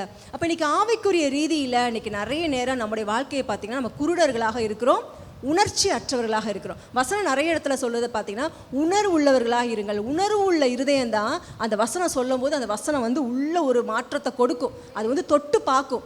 உணர்வு இல்லாதவங்களுக்கு அதை தட்டிட்டு போகும். உணர்வு இருக்கவங்களுக்கு அந்த வசனம் அவங்கள தொட்டு பார்க்கும். அப்போ தொட்டு பார்க்கும்போது உணர்வு இருந்தது என்றால், ஆண்டவர் ஐயோ நான் அந்த இடத்துல தவறி போயிருக்கிறேனே, இந்த இடத்துல நான் உமக்கு நீர் விரும்பின வண்ணமாக நான் இருக்கலையே அப்படிங்கிற ஒரு உணர்வு உள்ள இருதயம் அவங்களுக்கு உண்டாகும். இதை தான் ஆண்டவர் ஒவ்வொரு நாளும் சொல்வார். காது உள்ளவன் கேட்க கடவன் கேளு, நீ கவனமாயிரு, ஜாக்கிரதையாயிரு, சிந்தனையை காத்துக்கொள், புத்தியை காத்துக்கொள், வழியை காத்துக்கொள் அப்படின்னு ஆண்டவர் சொல்லிக்கொண்டே இருக்கிறார். இங்கே சவுலை பார்த்தீங்க அப்படின்னா தன்னை அங்கே வந்து கேட்கும் போது பார்த்தீங்கன்னா அவர் ராஜா வந்து சாமுவேல் தீர்க்கதரிசி வர்றாரு. இவர்கிட்ட ஒரு பெரிய பொறுப்பை கொடுத்துட்டு அவர் கொஞ்சம் தாமதமாக வர்றாரு. இங்கே சவுலோடைய பேச்சை பார்த்தீங்கன்னா தெரிஞ்சிருக்கும். அவர் என்ன செய்கிறார், நீ என்ன காரியம் செய்தீர் அப்படின்னு கேட்ட உடனே தன்னுடைய தவறை நான் அப்படி செஞ்சுட்டேன்னு சொல்லி கூட ஒத்துக்கொள்ள, எதுவும் சொல்ல மௌனமாக கூடவும் இருக்கலை. அவர் உடனே என்ன செய்கிறாருன்னா தன்னுடைய தவறை அனைவருக்கும் மேலாக போட்டு குற்றம் சாட்டுகிறார். அங்கே ஒரு பெரிய காரியத்தை சொல்கிறார். ஜனங்கள் அப்படி சிதறி போயிடுவாங்கன்னு நினச்சேன், அப்புறம் பெலிஸ்தியர் இங்கே வந்துட்டாங்க, நீங்கள் வரலை, அடுத்த சாமுவேலுக்கு ஒரு தாக்கு, நீங்கள் வரலை, நீங்கள் வர்றது லேட்டாக போயிடுச்சு, அப்புறம் நான் விண்ணப்பம் பண்ணலை, இப்படின்னு பல காரியங்களை குற்றம் சாட்டி அவர் என்ன செய்கிறார் என்றால் தான் செய்த காரியத்தை நியாயப்படுத்தி ஆண்டோடைய கட்டளையும் வார்த்தையும் நான் மீறிட்டேனே அப்படிங்கிற ஒரு உணர்வு என்ன செய்யலை, அவருக்குள்ளே வரவே இல்லை. நிறைய நேரங்களில் பாருங்கள், நம்ம யாரு கூடயாவது பேசி பாருங்கள், வாதிடுவாங்க. அவங்களுடைய நியாயத்தை பயங்கரமாக ஓங்கி ஓங்கி பேசுவாங்க, ஓங்கி ஓங்கி எடுத்து வைப்பாங்க. தன்னுடைய தவறை ஒத்துக்கொள்ளவே மாட்டாங்க. இது மனிதனுடைய இயல்பு. அன்றைக்கி ஆதாமட்டத்துலேருந்து வந்தது இன்னைக்கு வரைக்கும் எல்லாருக்குள்ளேயும் தீவிரமாய் செயல்படுது. இந்த தீவிர செயல்பாட்டிலேருந்து நம்ம எல்லாரும் வெளியே வரணும். ஆண்டவர் ஒரு காரியத்தை உணர்த்துறாரா, ஒரு வார்த்தை நம்ம நோக்கி வருகிறதா, அவருடைய சத்தம் நமக்கு கேட்க பண்ணுகிறதா, ஆராய்ந்து பாருங்கள். ஆண்டவர் இந்த தவறுக்கு நான் தான்ப்பா பொறுப்பு. சூழ்நிலைகளை கை காட்டவா, மனுஷனை கை காட்டவா, அது அப்படி இருந்துச்சு, இது இப்படி இருந்துச்சு, கேள்வி கேட்குறவங்களே 4 கேள்வி திருப்பி கேட்டுட்டு அப்படி நம்ம செய்யாதபடி ஆண்டவர் சொல்கிறதான காரியம் அந்த இருதயம் என்ன செய்யணும், ஒத்துக்கொள்ள வேண்டும். ஆண்டவரே உம்முடைய அன்பை விட்டு நான் விலகிட்டேன்ப்பா, அந்த விலகி போனதுக்கு நான் இத்தனை நியாயங்களை நான் என்ன செய்கிறேன், கற்பிக்கிறேன் என்பதை நம்ம மறந்து போகக்கூடாது. அப்போ ஆண்டவர் தான் சொன்னார், நீ இதையெல்லாம் செய்யாமல் எனக்கு பலி செலுத்துறதுனால ஒரு பிரயோஜனமும் இல்லை, அந்த பலியை நான் ஏற்றுக்கொள்வதும் இல்லை. அப்போ நம்முடைய வாழ்க்கையை நாமும் அப்படி தான், ஆண்டவருக்கு பிரியம் இல்லாமல், ஆண்டோடைய வசனத்தை ஏற்றுக்கொள்ளாமல், ஆண்டவர் நம்மை உணர்த்தும் பொழுது அந்த உணர்வுள்ள இருதயம் நமக்கு வராமல், நான் ஜெபம் பண்ணேன், அங்கே போனேன், காணிக்கை கொடுத்தேன், அதை செய்தேன், ஆண்டவர் சொல்கிறேன் இவையெல்லாம் எனக்கு முக்கியமே அல்ல, கீழ்ப்படுகிற இருதயம் உனக்கு இருந்ததா, உன்னுடைய வாழ்க்கையை நீ மாற்றிருக்கிறாயா, உன்னுடைய இருதயம் எப்படி இருக்கிறது என்று தான் கேட்கிறார். அப்போ சவுளுடைய வாழ்க்கையிலிருந்து தான் கற்றுக்கொள்கிறோம். அப்படிப்பட்ட ஒரு முரட்டாட்டமான என்னுடைய தவறை நான் நியாயப்படுத்துவதற்கு குற்றங்களை பிறர் மீதும் பலவிதமான அடுக்கான காரியங்களை சொல்லாதபடி நான் என்ன செய்ய வேண்டும், என்னை நானே திருத்திக் கொள்கிறவர்களாக நான் இருக்க வேண்டும். அடுத்த ஆண்டவர் நமக்கு சொல்கிற உணர்த்துகிறதான காரியம், தேவனோடு உங்களுக்கு தடையின்றி தொடர்ந்து செல்லும் உறவு இருக்கிறதா. இப்போ ஒரு தவறை செய்கிறோம் அப்படின்னா அடுத்த உடனே ஒரு கேள்வி கேட்குறார், ஆண்டவரோடு உள்ள தொடர்பில் நீங்கள் தடை இல்லாமல் தொடர்ந்து போய்கொண்டிருக்கிறீர்களா? இதுதான் அடுத்த கேள்வியாக இருக்கிறது. சவுலை பார்த்தீங்க அப்படின்னா தெளிவாக ஆண்டவர் கட்டளை கொடுக்கிறார், நீ அமலேக்கியரோடு யுத்தம் பண்ணி அமலேக்கியர்களில் அவர்களை அழிக்க வேண்டும், அவர்களுடையதில் ஒரு சின்ன பொருளை எதை கூட என்ன செய்யக்கூடாது, எடுக்கவே கூடாது, முற்றிலுமாக அவர்களை அழித்து விடு அப்படின்னு ஆண்டவர் சொல்கிறார். இது தெளிவான கட்டளை. இன்றைக்கி வேதத்தில் பார்த்தீங்கன்னா ஆதியாகமத்திலேருந்து வெளிப்படுத்தின விசேஷம் வரைக்கும் அவருடைய பிள்ளைகளுக்கு ஆண்டவர் தெளிவான கட்டளை தான் கொடுத்துருக்கார். மனுஷன்தான் ஒவ்வொரு வசனத்தையும் வார்த்தையும் எடுத்து அதை திரித்து ஏதாவது வசனத்தோடு கொண்டு வந்து அதை கோர்த்து இது இப்படி அது அப்படி ஆண்டவர் இப்படி தான் சொல்லியிருப்பார், அதை அப்படி சொல்லலை, இதுக்கு விளக்கம் அப்படி அதுக்கு விளக்கம் அப்படின்னு சொல்லி என்ன செய்கிறாங்க, மனுஷிக ஞானத்தில் பேசுகிற மக்களை நம்ம பார்க்குறோம். ஆண்டவர் எல்லாமே தெளிவாக தான் கொடுத்துருக்கிறார். அங்கே குழப்பத்துக்கு வழியே இல்லை.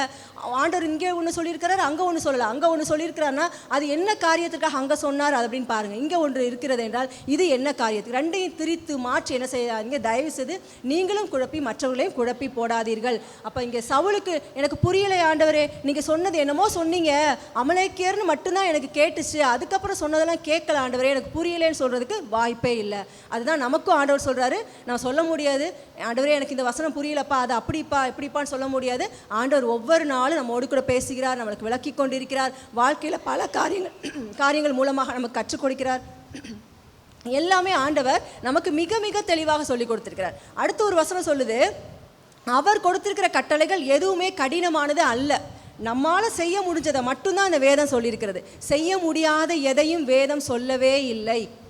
அதையும் மனதில் என்ன செய்து கொள்ளுங்கள், வைத்து கொள்ளுங்கள். அப்போ இன்றைக்கி நிறைய நேரம் நம்ம என்ன செய்கிறோம், ஏதோ ஒரு சில காரியங்களை செஞ்சுட்டு வாழ்க்கை முழுவதும் அதுவே நம்ம செய்தது போதுமானது போலவும், அதனால நான் ரொம்ப பரிசுத்தவானாகவும், அதனால நான் விசுவாசம் உள்ளவனாகவும் இருப்பது போல நம்ம என்ன செய்கிறோம், நம்மை நாமே காட்டிக்கொள்கிறோம். அப்போ ஆண்டவர் சொல்கிறார், கீழ்ப்படிதல் முற்றிலுமானது முழுமையானது.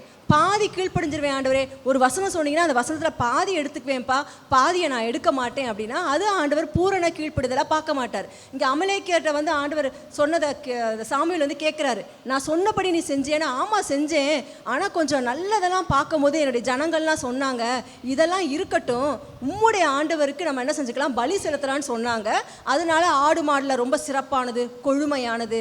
அடுத்து அந்த ஆகாக் ராஜா, அந்த ராஜா தான், அந்த ராஜாவை அழிச்சிட்டாலே எல்லாம் அழிஞ்ச மாதிரி, ஆனால் அந்த ராஜாவே நான் உயிரோடு பிடிச்சி வச்சுருக்கேன், இதெல்லாம் கொஞ்சம் பின்னால் பார்த்துக்கலான்னு வச்சுக்கிறேன்னு சொன்னார் பாருங்க. அது தேவனுடைய பார்வையில் பொல்லாப்பாக இருந்தது.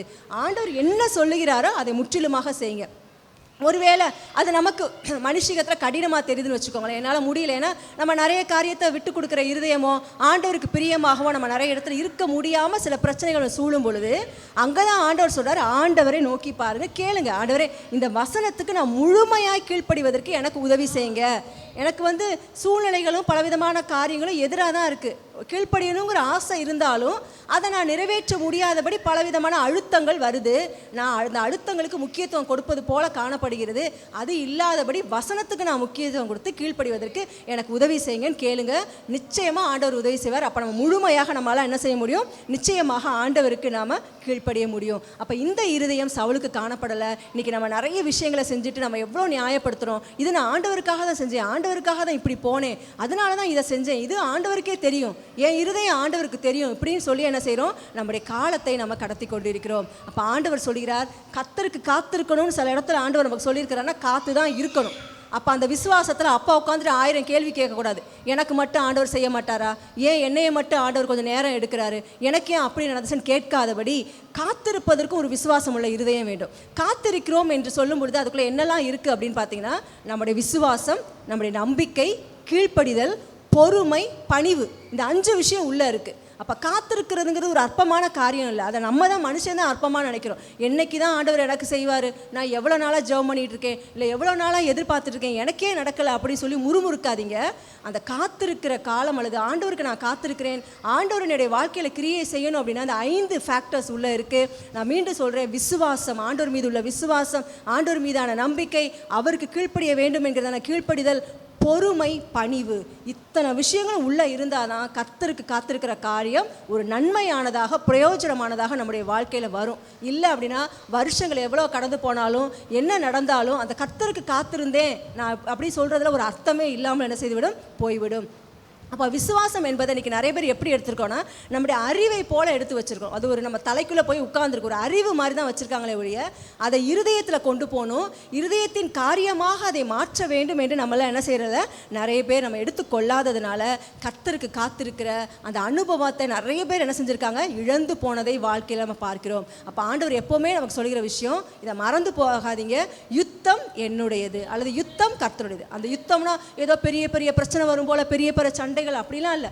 அந்த யுத்தம் நமக்குள்ளே நடக்கிறதான போராட்டங்கள், பலவித காரியங்களில் தீர்மானம் எடுக்க முடியாமல், விசுவாசத்தில் உறுதியாக நிற்க முடியாமல் தடுமாறுகிற நேரங்களில் ஆண்டவர் சொல்கிற யுத்தம் கர்த்தருடையது.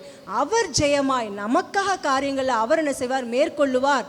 அந்த விசுவாசம் நமக்குள்ளே பலப்படும்படியாக அவர் நமக்கு உதவி செய்வார். அதுக்கு நம்ம காத்திருக்கணும். ஆண்டவரை என்னை பலப்படுத்துங்கன்னா ஒரே நிமிஷத்தில் மேஜிக் மாதிரி நடந்து அப்படி விசுவாசம் அப்படி பெருசாக ஒரு பெரிய பலூன் மாதிரி ஊதியெல்லாம் வெளியே வரப்போகிறதில்ல. அந்த சூழ்நிலையில் கடந்து போக அந்த பாதைகளை தாண்டி செல்ல அந்த அனுபவம், விசுவாசம், ஆண்டவர் மேலே வைக்கிற அந்த அன்பு, நம்பிக்கை, இதை பெருகி பெருகி என்ன செய்கிறது, விசுவாசம் வளர்ந்து கொண்டே வருகிறதை நிச்சயமாக நம்ம பார்க்க முடியும். அப்போ உண்மையிலே இந்த சவுல் என்ன செய்யல, மனம் திரும்பவே இல்லை. ஏன் இப்படி செய்துன்னு கேட்டால் குற்றம் சாட்டினார், பிறர் மீது காரணங்களை போட்டு குற்றம் சாட்டினாரே ஒழிய அவர் மனம் திரும்பலை. ஒருவேளை சவுல் மனம் திரும்பியிருந்தால் நிச்சயமாக என்ன செஞ்சிருப்பார், ஆண்டவர் அவருக்கு கிருபை செஞ்சிருப்பார், அவருக்கு இரக்கம் செய்திருப்பார், அந்த மன்னிச்சிருப்பார். அவர் செய்த அந்த பாதி கீழ்ப்படிஞ்சு பாதி கீழ்ப்படியாமல் ஆண்டவருக்கு பிரியமில்லாமல் முரட்டாட்டமாக செய்ததெல்லாம் மன்னித்து ஆண்டவர் அவரோடு இணைந்து அந்த அமலேக்கியர்களை முற்றிலுமாக அழித்து வெற்றியை கொடுத்து சவுல் மரண காலம் வரைக்கும் சிங்காசனத்தில் இருந்து நல்ல ஒரு சமாதானம் உள்ள ஒரு மரணத்தை அடையும்படியான கிருபையை ஆண்டவர் கொடுத்திருப்பார். ஆனால் அந்த இருதயம் கடைசி வரைக்கும் என்ன செய்யல, திரும்பவே இல்லை. ஒவ்வொரு நிமிஷமும் ஆண்டவருக்கு விரோதமாக தான் முறுமுறுத்துச்சு. இன்னும் நீங்கள் பின்னால் பார்த்தீங்கன்னா ஆண்டவருக்கு நேராக திரும்பாமல் குறி சொல்கிறவங்களையும் இவங்களையும் கேட்டு அவங்க பின்னால் தான் ஓடிச்சே ஒழிய ஆண்டவருக்கு நேராக அந்த இருதயம் என்ன செய்யலை, திரும்பி வரவே இல்லை. அப்போ இன்றைக்கி ஆண்டவர் சுட்டி காட்டும் பொழுது, உணர்த்தும் பொழுது உடனடியாக மனம் திரும்பி விடுங்கள். மனம் திரும்புதலை போன்ற பெரிய மருந்து இந்த உலகத்தில் வேறு எதுவுமே இல்லை. இன்றைக்கி உலகத்தில் 4 பேர் ஆறுதல் சொல்லலாம், என்ன வேணாலும் சொல்லலாம், அது மருந்தே இல்லை. மனம் திரும்பினா நம்முடைய இருதயம் மாத்திரமே பெரிய சொஸ்தமாய் காணப்படுகிறது. மனம் திரும்புகிற இருதயத்தை ஆண்டவர் என்ன செய்கிறார், நம்மிடத்தில் எதிர்பார்க்கிறார். கடைசியாக நான் முடிக்க போகிறேன். இன்றைக்கி நம்முடைய விசுவாச வாழ்க்கையில் கொஞ்சம் நிறைய விஷயங்களை கற்றுக்கொண்டிருக்கிற நடைமுறை வாழ்க்கையில் அதை எப்படி செயல்படுத்துறது, இதுக்கு ஆண்டுடைய உதவி எப்படி தேவை, நம்ம எப்படி ஆராய்ந்து பார்க்க வேண்டும், நம்முடைய விசுவாசம் எப்படி பலப்பட வேண்டும் என்று கற்றுக்கொண்டோம். கடைசியாக இந்த விசுவாச வாழ்க்கைக்கான திறவுகோல்னு சொல்லி ஒரு சில காரியங்களை சொல்கிறேன். உடனே இது மட்டுமா இல்லை, நிறைய இருக்குது. ஒரு சில காரியங்கள் நமக்கு முக்கியமாக இப்போ நமக்கு என்ன தேவைப்படுமோ இந்த கொஞ்ச நேரத்தில் அதை மாத்திரம் சொல்கிறேன். விசுவாச வாழ்க்கைக்கான திறவுகோல்கள். முதலாவது பார்த்தீங்க அப்படின்னா, கிறிஸ்துவை உங்களுடைய வாழ்க்கையின் மைய பகுதியாக வைத்துக்கொள்ளுங்கள். கிறிஸ்துவை உங்களுடைய வாழ்க்கையின் மைய பகுதியாக வைத்துக்கொள்ளுங்கள்.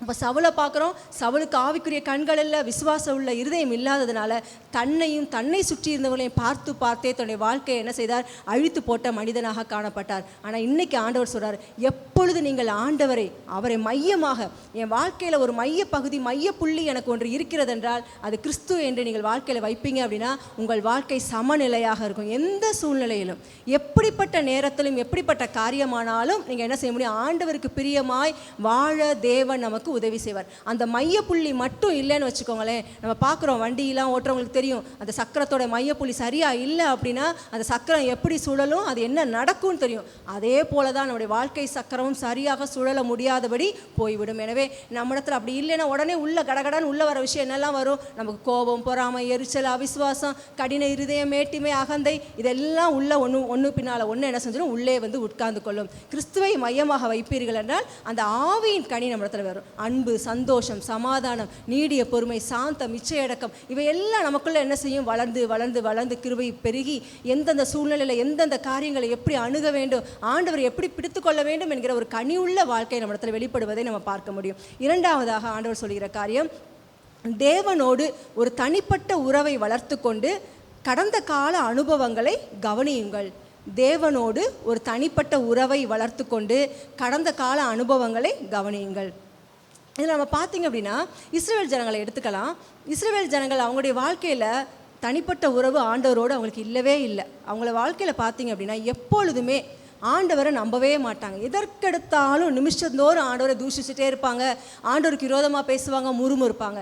தங்களுடைய வாழ்க்கையில் அந்த முன்னோர்களாக இருக்கட்டும், அதுக்கப்புறம் கடந்து வந்த சந்ததிகளாக இருக்கட்டும், ஒரு நாள் கூட ஆண்டவர் கொடுத்த அந்த பெரிய வெற்றி பெற்ற யுத்தத்தோடைய வெற்றிகளை நினைத்து பார்ப்பதே இல்லை. அது சாதாரண யுத்தம் இல்லை, அதுக்கு பின்னால் எவ்வளவு காரியங்கள் நடந்திருக்கும், ஆண்டவர் எப்படி அந்த யுத்தத்திற்கு ஜனங்களை ஆயத்தப்படுத்தி அந்த யுத்தத்தில் போர் முனையில் சத்துருக்களோடு இருந்து யுத்தம் செய்து கர்த்தர் கொடுத்த வெற்றி அது எப்படி பற்றதுன்னு ஒரு நாள் கூட அதை சிந்தித்து பார்த்ததே இல்லை. அதனால் அதை அசட்டை பண்ணி அடுத்த முறை என்ன செஞ்சிருவாங்க, அந்த வெற்றியை ரொம்ப துச்சமாக நினைப்பாங்க, அதை அற்பமாக பேசுவாங்க. இது அவங்களுடைய அனுபவம். இன்னைக்கு ஆண்டவர் சொல்கிறார், நம்முடைய வாழ்க்கையில் நம்ம கடந்து வந்த பாதைகள், எத்தனை பாதைகளை கடந்து வந்திருப்போம், அதை கொஞ்சம் ஜஸ்ட் திரும்பி பாருங்கள். அதுலலாம் ஆண்டவர் எப்படி இருந்தார். இன்றைக்கி அது உங்களுக்கு சாதாரணமாக இருக்கலாம், ஆனால் அது உண்மையாகவே உட்கார்ந்து யோசித்து பாருங்கள். அந்த இடத்துல ஆண்டவர் எப்படி உங்களுக்காக உங்கள் சார்பில் அவர் கிரியை செய்தார், எப்படிப்பட்ட கிரியைகளை அவர் நடப்பித்தார், அந்த மேன்மை மிக பெரியது. எனவே இப்படி தான் அவரோடு கூட தனிப்பட்ட உறவை வளர்த்து கொள்ள முடியும். அவருக்கு நன்றி சொல்லி, ஆண்டவரே இந்த இடத்துல இந்த காரியத்தில் என்னோடு கூட இருந்து எனக்கு நீங்கள் கிருபை பாராட்டினீங்க, இந்த பிரச்சனையிலேருந்து என்னை வெளியே வர செய்தீங்கன்னு சொல்லுங்க. அது ஒரு அற்பமான விஷயம் அல்ல, அது மிகப்பெரிய காரியங்கள். ஆண்டவர் நமக்காக பெரிய பெரிய வெற்றிகளை தந்திருக்கிறார். அடுத்ததாக இந்த இஸ்ரவேல் ஜனங்களை பார்த்தீங்கன்னா வனாந்திரத்தில் தேவன் எல்லாமே அவங்களுக்கு கொடுத்தார். ஒரு பட்டணத்துக்குள்ளேயும் நகரத்துக்குள்ளேயும் இருக்கிறவங்களுக்கு என்னெல்லாம் வசதிகள், என்னெல்லாம் காரியங்கள் கிடைக்குமோ அதை விட அதிகமான எல்லா காரியத்தையும் வனாந்திரத்தின் பாதையில் ஒவ்வொரு நாளும் கொடுத்தார். ஒரு நாள் கூட எதுவுமே குறைந்து போகல. அவருடைய வஸ்திரம்லாம் பழசே ஆகலை, அவ்வளோ புதுசாக இருந்துச்சு. பாதரட்சிகளுடைய வார அருந்து போகலை.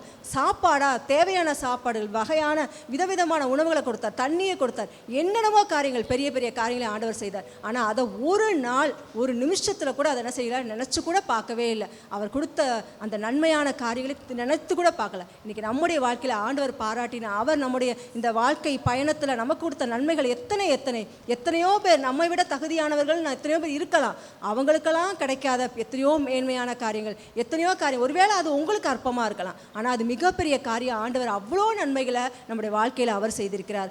ஒவ்வொரு நாளும் அதை விட மேலான காரியம், ஆண்டவர் வாக்குத்தத்த வசனங்களை கொடுத்திருக்கிறாரே. இந்த வாக்குத்தத்த வசனங்களை படித்து அதை விசுவாசித்து அதை நம்பி அவர் கொடுத்த ஆசீர்வாதங்களை நம்ம என்ன செய்ய வேணும்? அதை விசுவாசித்து பெற்றுக்கொள்ள வேண்டும். இஸ்ரவேல் ஜனங்களை கொடுத்த ஒரு வாக்குத்தத்த வசனத்தை கூட அவங்க விசுவாசிக்கல.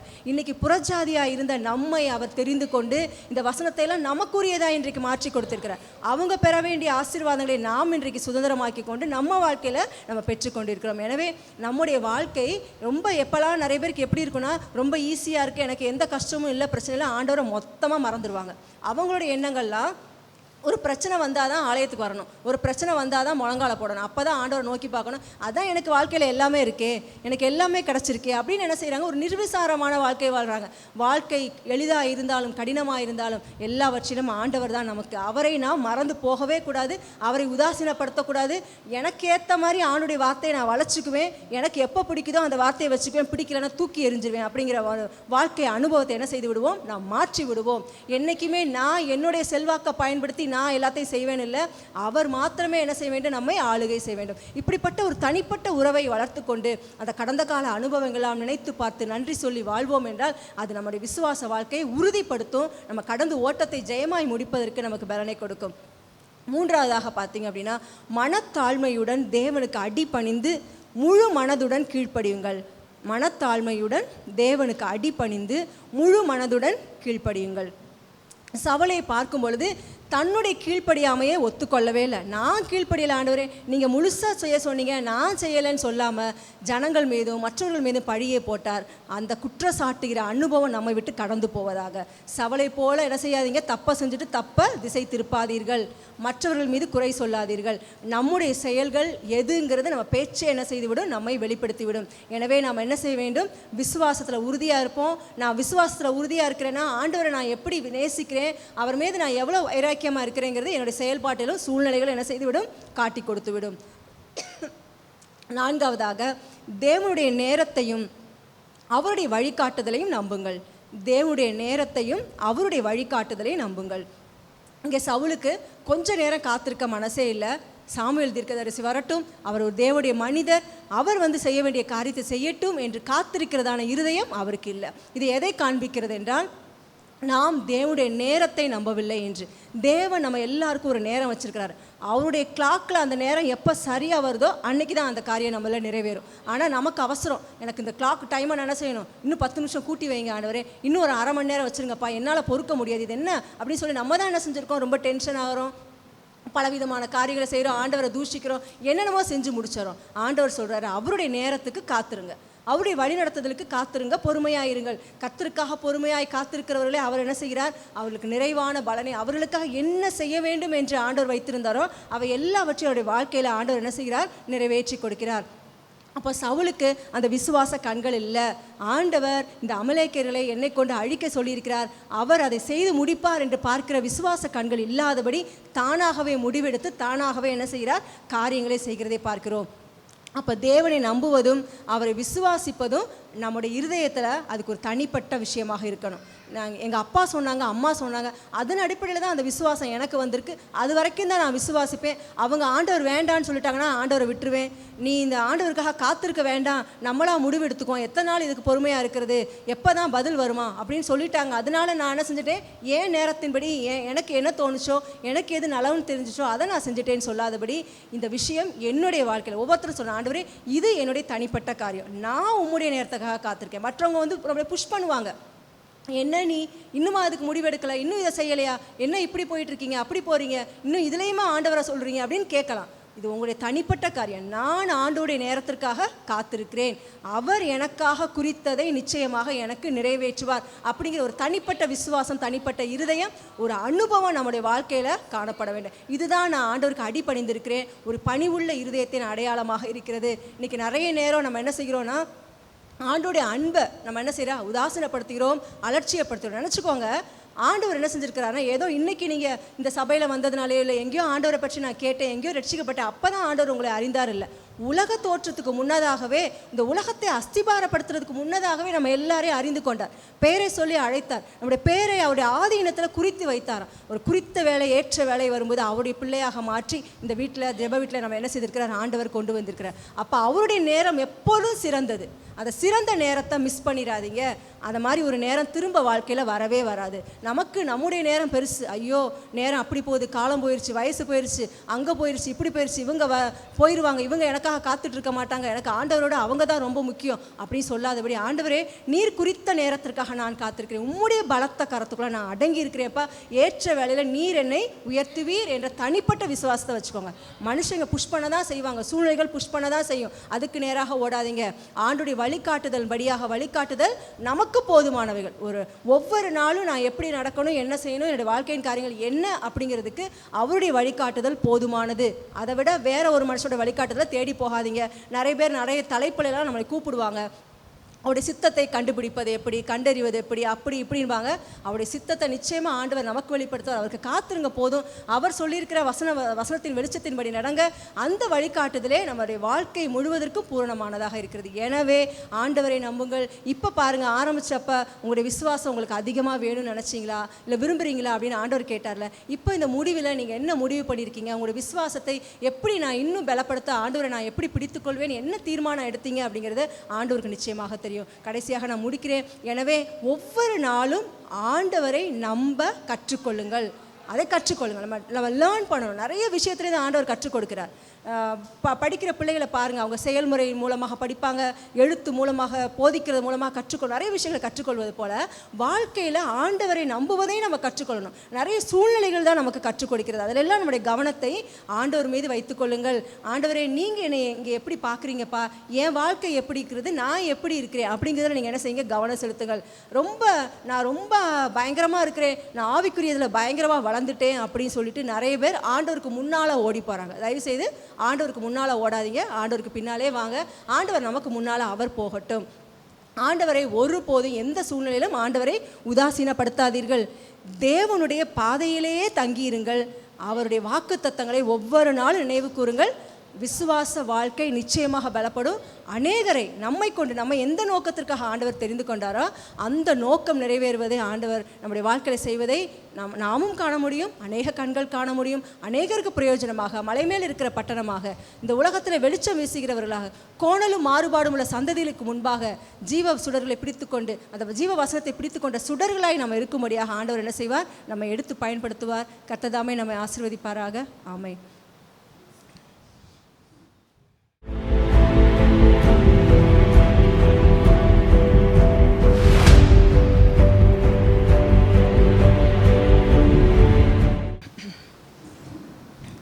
ஏசப்பா, உம்மை துதிக்கிறோம் ஆண்டவரே, உமக்கு நன்றி செலுத்துகிறோம் அப்பா. இந்த வேளையிலும் ஆண்டவரே, உங்களுடைய வார்த்தையை அனுப்பி நீர் எங்களோடு கூட பேசினதுக்காக உமக்கு நன்றி செலுத்துகிறோம் அப்பா. நீர் எவ்வளோ பெரிய தேவனாக இருக்கிறீர் கர்த்தாவே. எங்கள் மீது நீர் வைத்த அன்பு கர்த்தாவே அளவற்றது கர்த்தாவே. நாங்கள் அந்த அன்பை புரிந்து கொள்ளாதவர்களாய் கர்த்தாவே, எங்களுடைய இருதயத்தில் உம்மை விசுவாசிக்காதவர்களாய், உம்மீது நம்பிக்கை வைக்காதவர்களாய் கர்த்தாவே நடந்து கொண்ட காரியங்கள் எத்தனையோ உண்டு கர்த்தாவே. நீர் எங்களோடு கூட பேசினதுக்காக நன்றி கர்த்தாவே. நாங்களை ஆராய்ந்து பார்த்து எங்களுடைய விசுவாச வாழ்க்கை எப்படி இருக்கிறது, எங்களுடைய விசுவாச நடை எப்படி இருக்கிறது என்று கர்த்தாவே எங்களை ஆராய்ந்து பார்க்கும்படியான கிருபையும் தயவு நீர் எங்களுக்கு கொடுத்ததற்காக நன்றி. நீர் கொடுத்த அந்த நல்ல வாய்ப்பிற்காக நாங்கள் நன்றி செலுத்துகிறோம் கர்த்தாவே. இன்னும் கர்த்தாவே உமக்கென்று ஆண்டவரே நாங்கள் எழுந்து ஓடும்படியாக, எங்களுக்கு நீர் கொடுக்கப்பட்ட இலக்கை நாங்கள் அடையும்படியாக நாங்கள் பண்ண வேண்டிய பிரயாணம் வெகு தூரம் கர்த்தாவே. அந்த பிரயாணத்தில் நீர் எங்களோடு கூட இருந்து இலக்கை அடையத்தக்கதாக எங்களுக்கு பலனை கொடுங்க கர்த்தாவே. நல்ல விசுவாசமுள்ள கண்கள், தரிசனமுள்ள கண்கள் எங்களுக்கு காணப்படட்டும் கர்த்தாவே. இந்த நாளிலும் வந்திருக்கிறதான ஒவ்வொரு தேவ பிள்ளைகளும் கரங்களில் கொடுக்கிறோம் கர்த்தாவே. அவர் உம்மை நேசித்து உமக்கென்று கொடுத்ததான காணிக்கைகளை, தசமபாகங்களை நீர் ஆசீர்வதிக்க வேண்டுமாய் ஜெபிக்கிறோம் அப்பா. உம்முடைய ராஜ்யம் விரிவடையட்டும் கர்த்தாவே. உம்முடைய ராஜ்யத்தின் பணிகளுக்கு நீங்கள் எடுத்து பயன்படுத்துங்க கர்த்தாவே. இன்னும் அநேக காரியங்களை கர்த்தாவே செய்யும்படியாக நீர் எங்கள் ஒவ்வொருவரையும் அப்பா நீர் என்ன நோக்கத்திற்காக அழைத்தீரோ அந்த நோக்கம் எங்கள் மூலமாக நிறைவேறும்படியாக எங்களை இந்த வேளையில் அர்ப்பணிக்கிறோம் கர்த்தாவே. ஒவ்வொரு தேவ பிள்ளைகளையும் ஆசீர்வதிங்க கர்த்தாவே. இன்றைக்கு பல சூழ்நிலைகள் நிமித்தமாக ஆண்டவரே இந்த ஆலயத்தில் கூடுகளை கலந்து கொள்ள முடியவில்லை என்றாலும் கர்த்தாவே, அடுத்து நீர் அவர்களுக்கு தருகிற தருணங்களை பயன்படுத்திக் கொள்ளும்படியாக உம்மை மகிமை பலப்படுத்தும்படியாக நீர் கிருபை பாராட்ட வேண்டுமாய் ஜெபிக்கிறோம் கர்த்தாவே. இன்னும் பலவீனம் உள்ளவர்களே நாங்கள் நினைக்கிறோம் கர்த்தாவே. அப்பா முதிர் வயதின் காரணமாகவும் ஆலயத்துக்கு வர முடியாமல் இருக்கிறவர்களே நினைக்கிறோம் கர்த்தாவே. அவளுக்கு நீங்கள் பலனை கொடுங்க கர்த்தாவே. அப்பா எல்லா பலவீனங்களை நீக்கி போடுங்க கர்த்தாவே. அப்பா உமக்கென்று மகிமுள்ள சாட்சியாக ஒரு கூட்டமாக சபையாக நாங்கள் எழுந்திருந்து ஆண்டவரே உமக்கு முன்பாக நிற்கும்படியாக எங்களை பலப்படுத்துங்க கர்த்தாவே. ஆசீர்வதிங்க. எல்லாவற்றையும் உடைய கரங்களை ஒப்புக் கொடுக்கிறோம். நீங்கள் தாமே பொறுப்படுத்திக் கொள்ளும், பலப்படுத்தும். இயேசுவின் நாமத்தில் ஜெபிக்கிறேன் பிதாவே, ஆமென். என் ஆத்துமாவே கர்த்தரை ஸ்தோத்திரி, என் முழு உள்ளமையோட பரிசுத்த நாமத்தை ஸ்தோத்திரி. என் ஆத்துமாவே கர்த்தரை ஸ்தோத்திரி, கர்த்தர் செய்த சகல உபகாரங்களையும் மறவாதே. ஆமென்.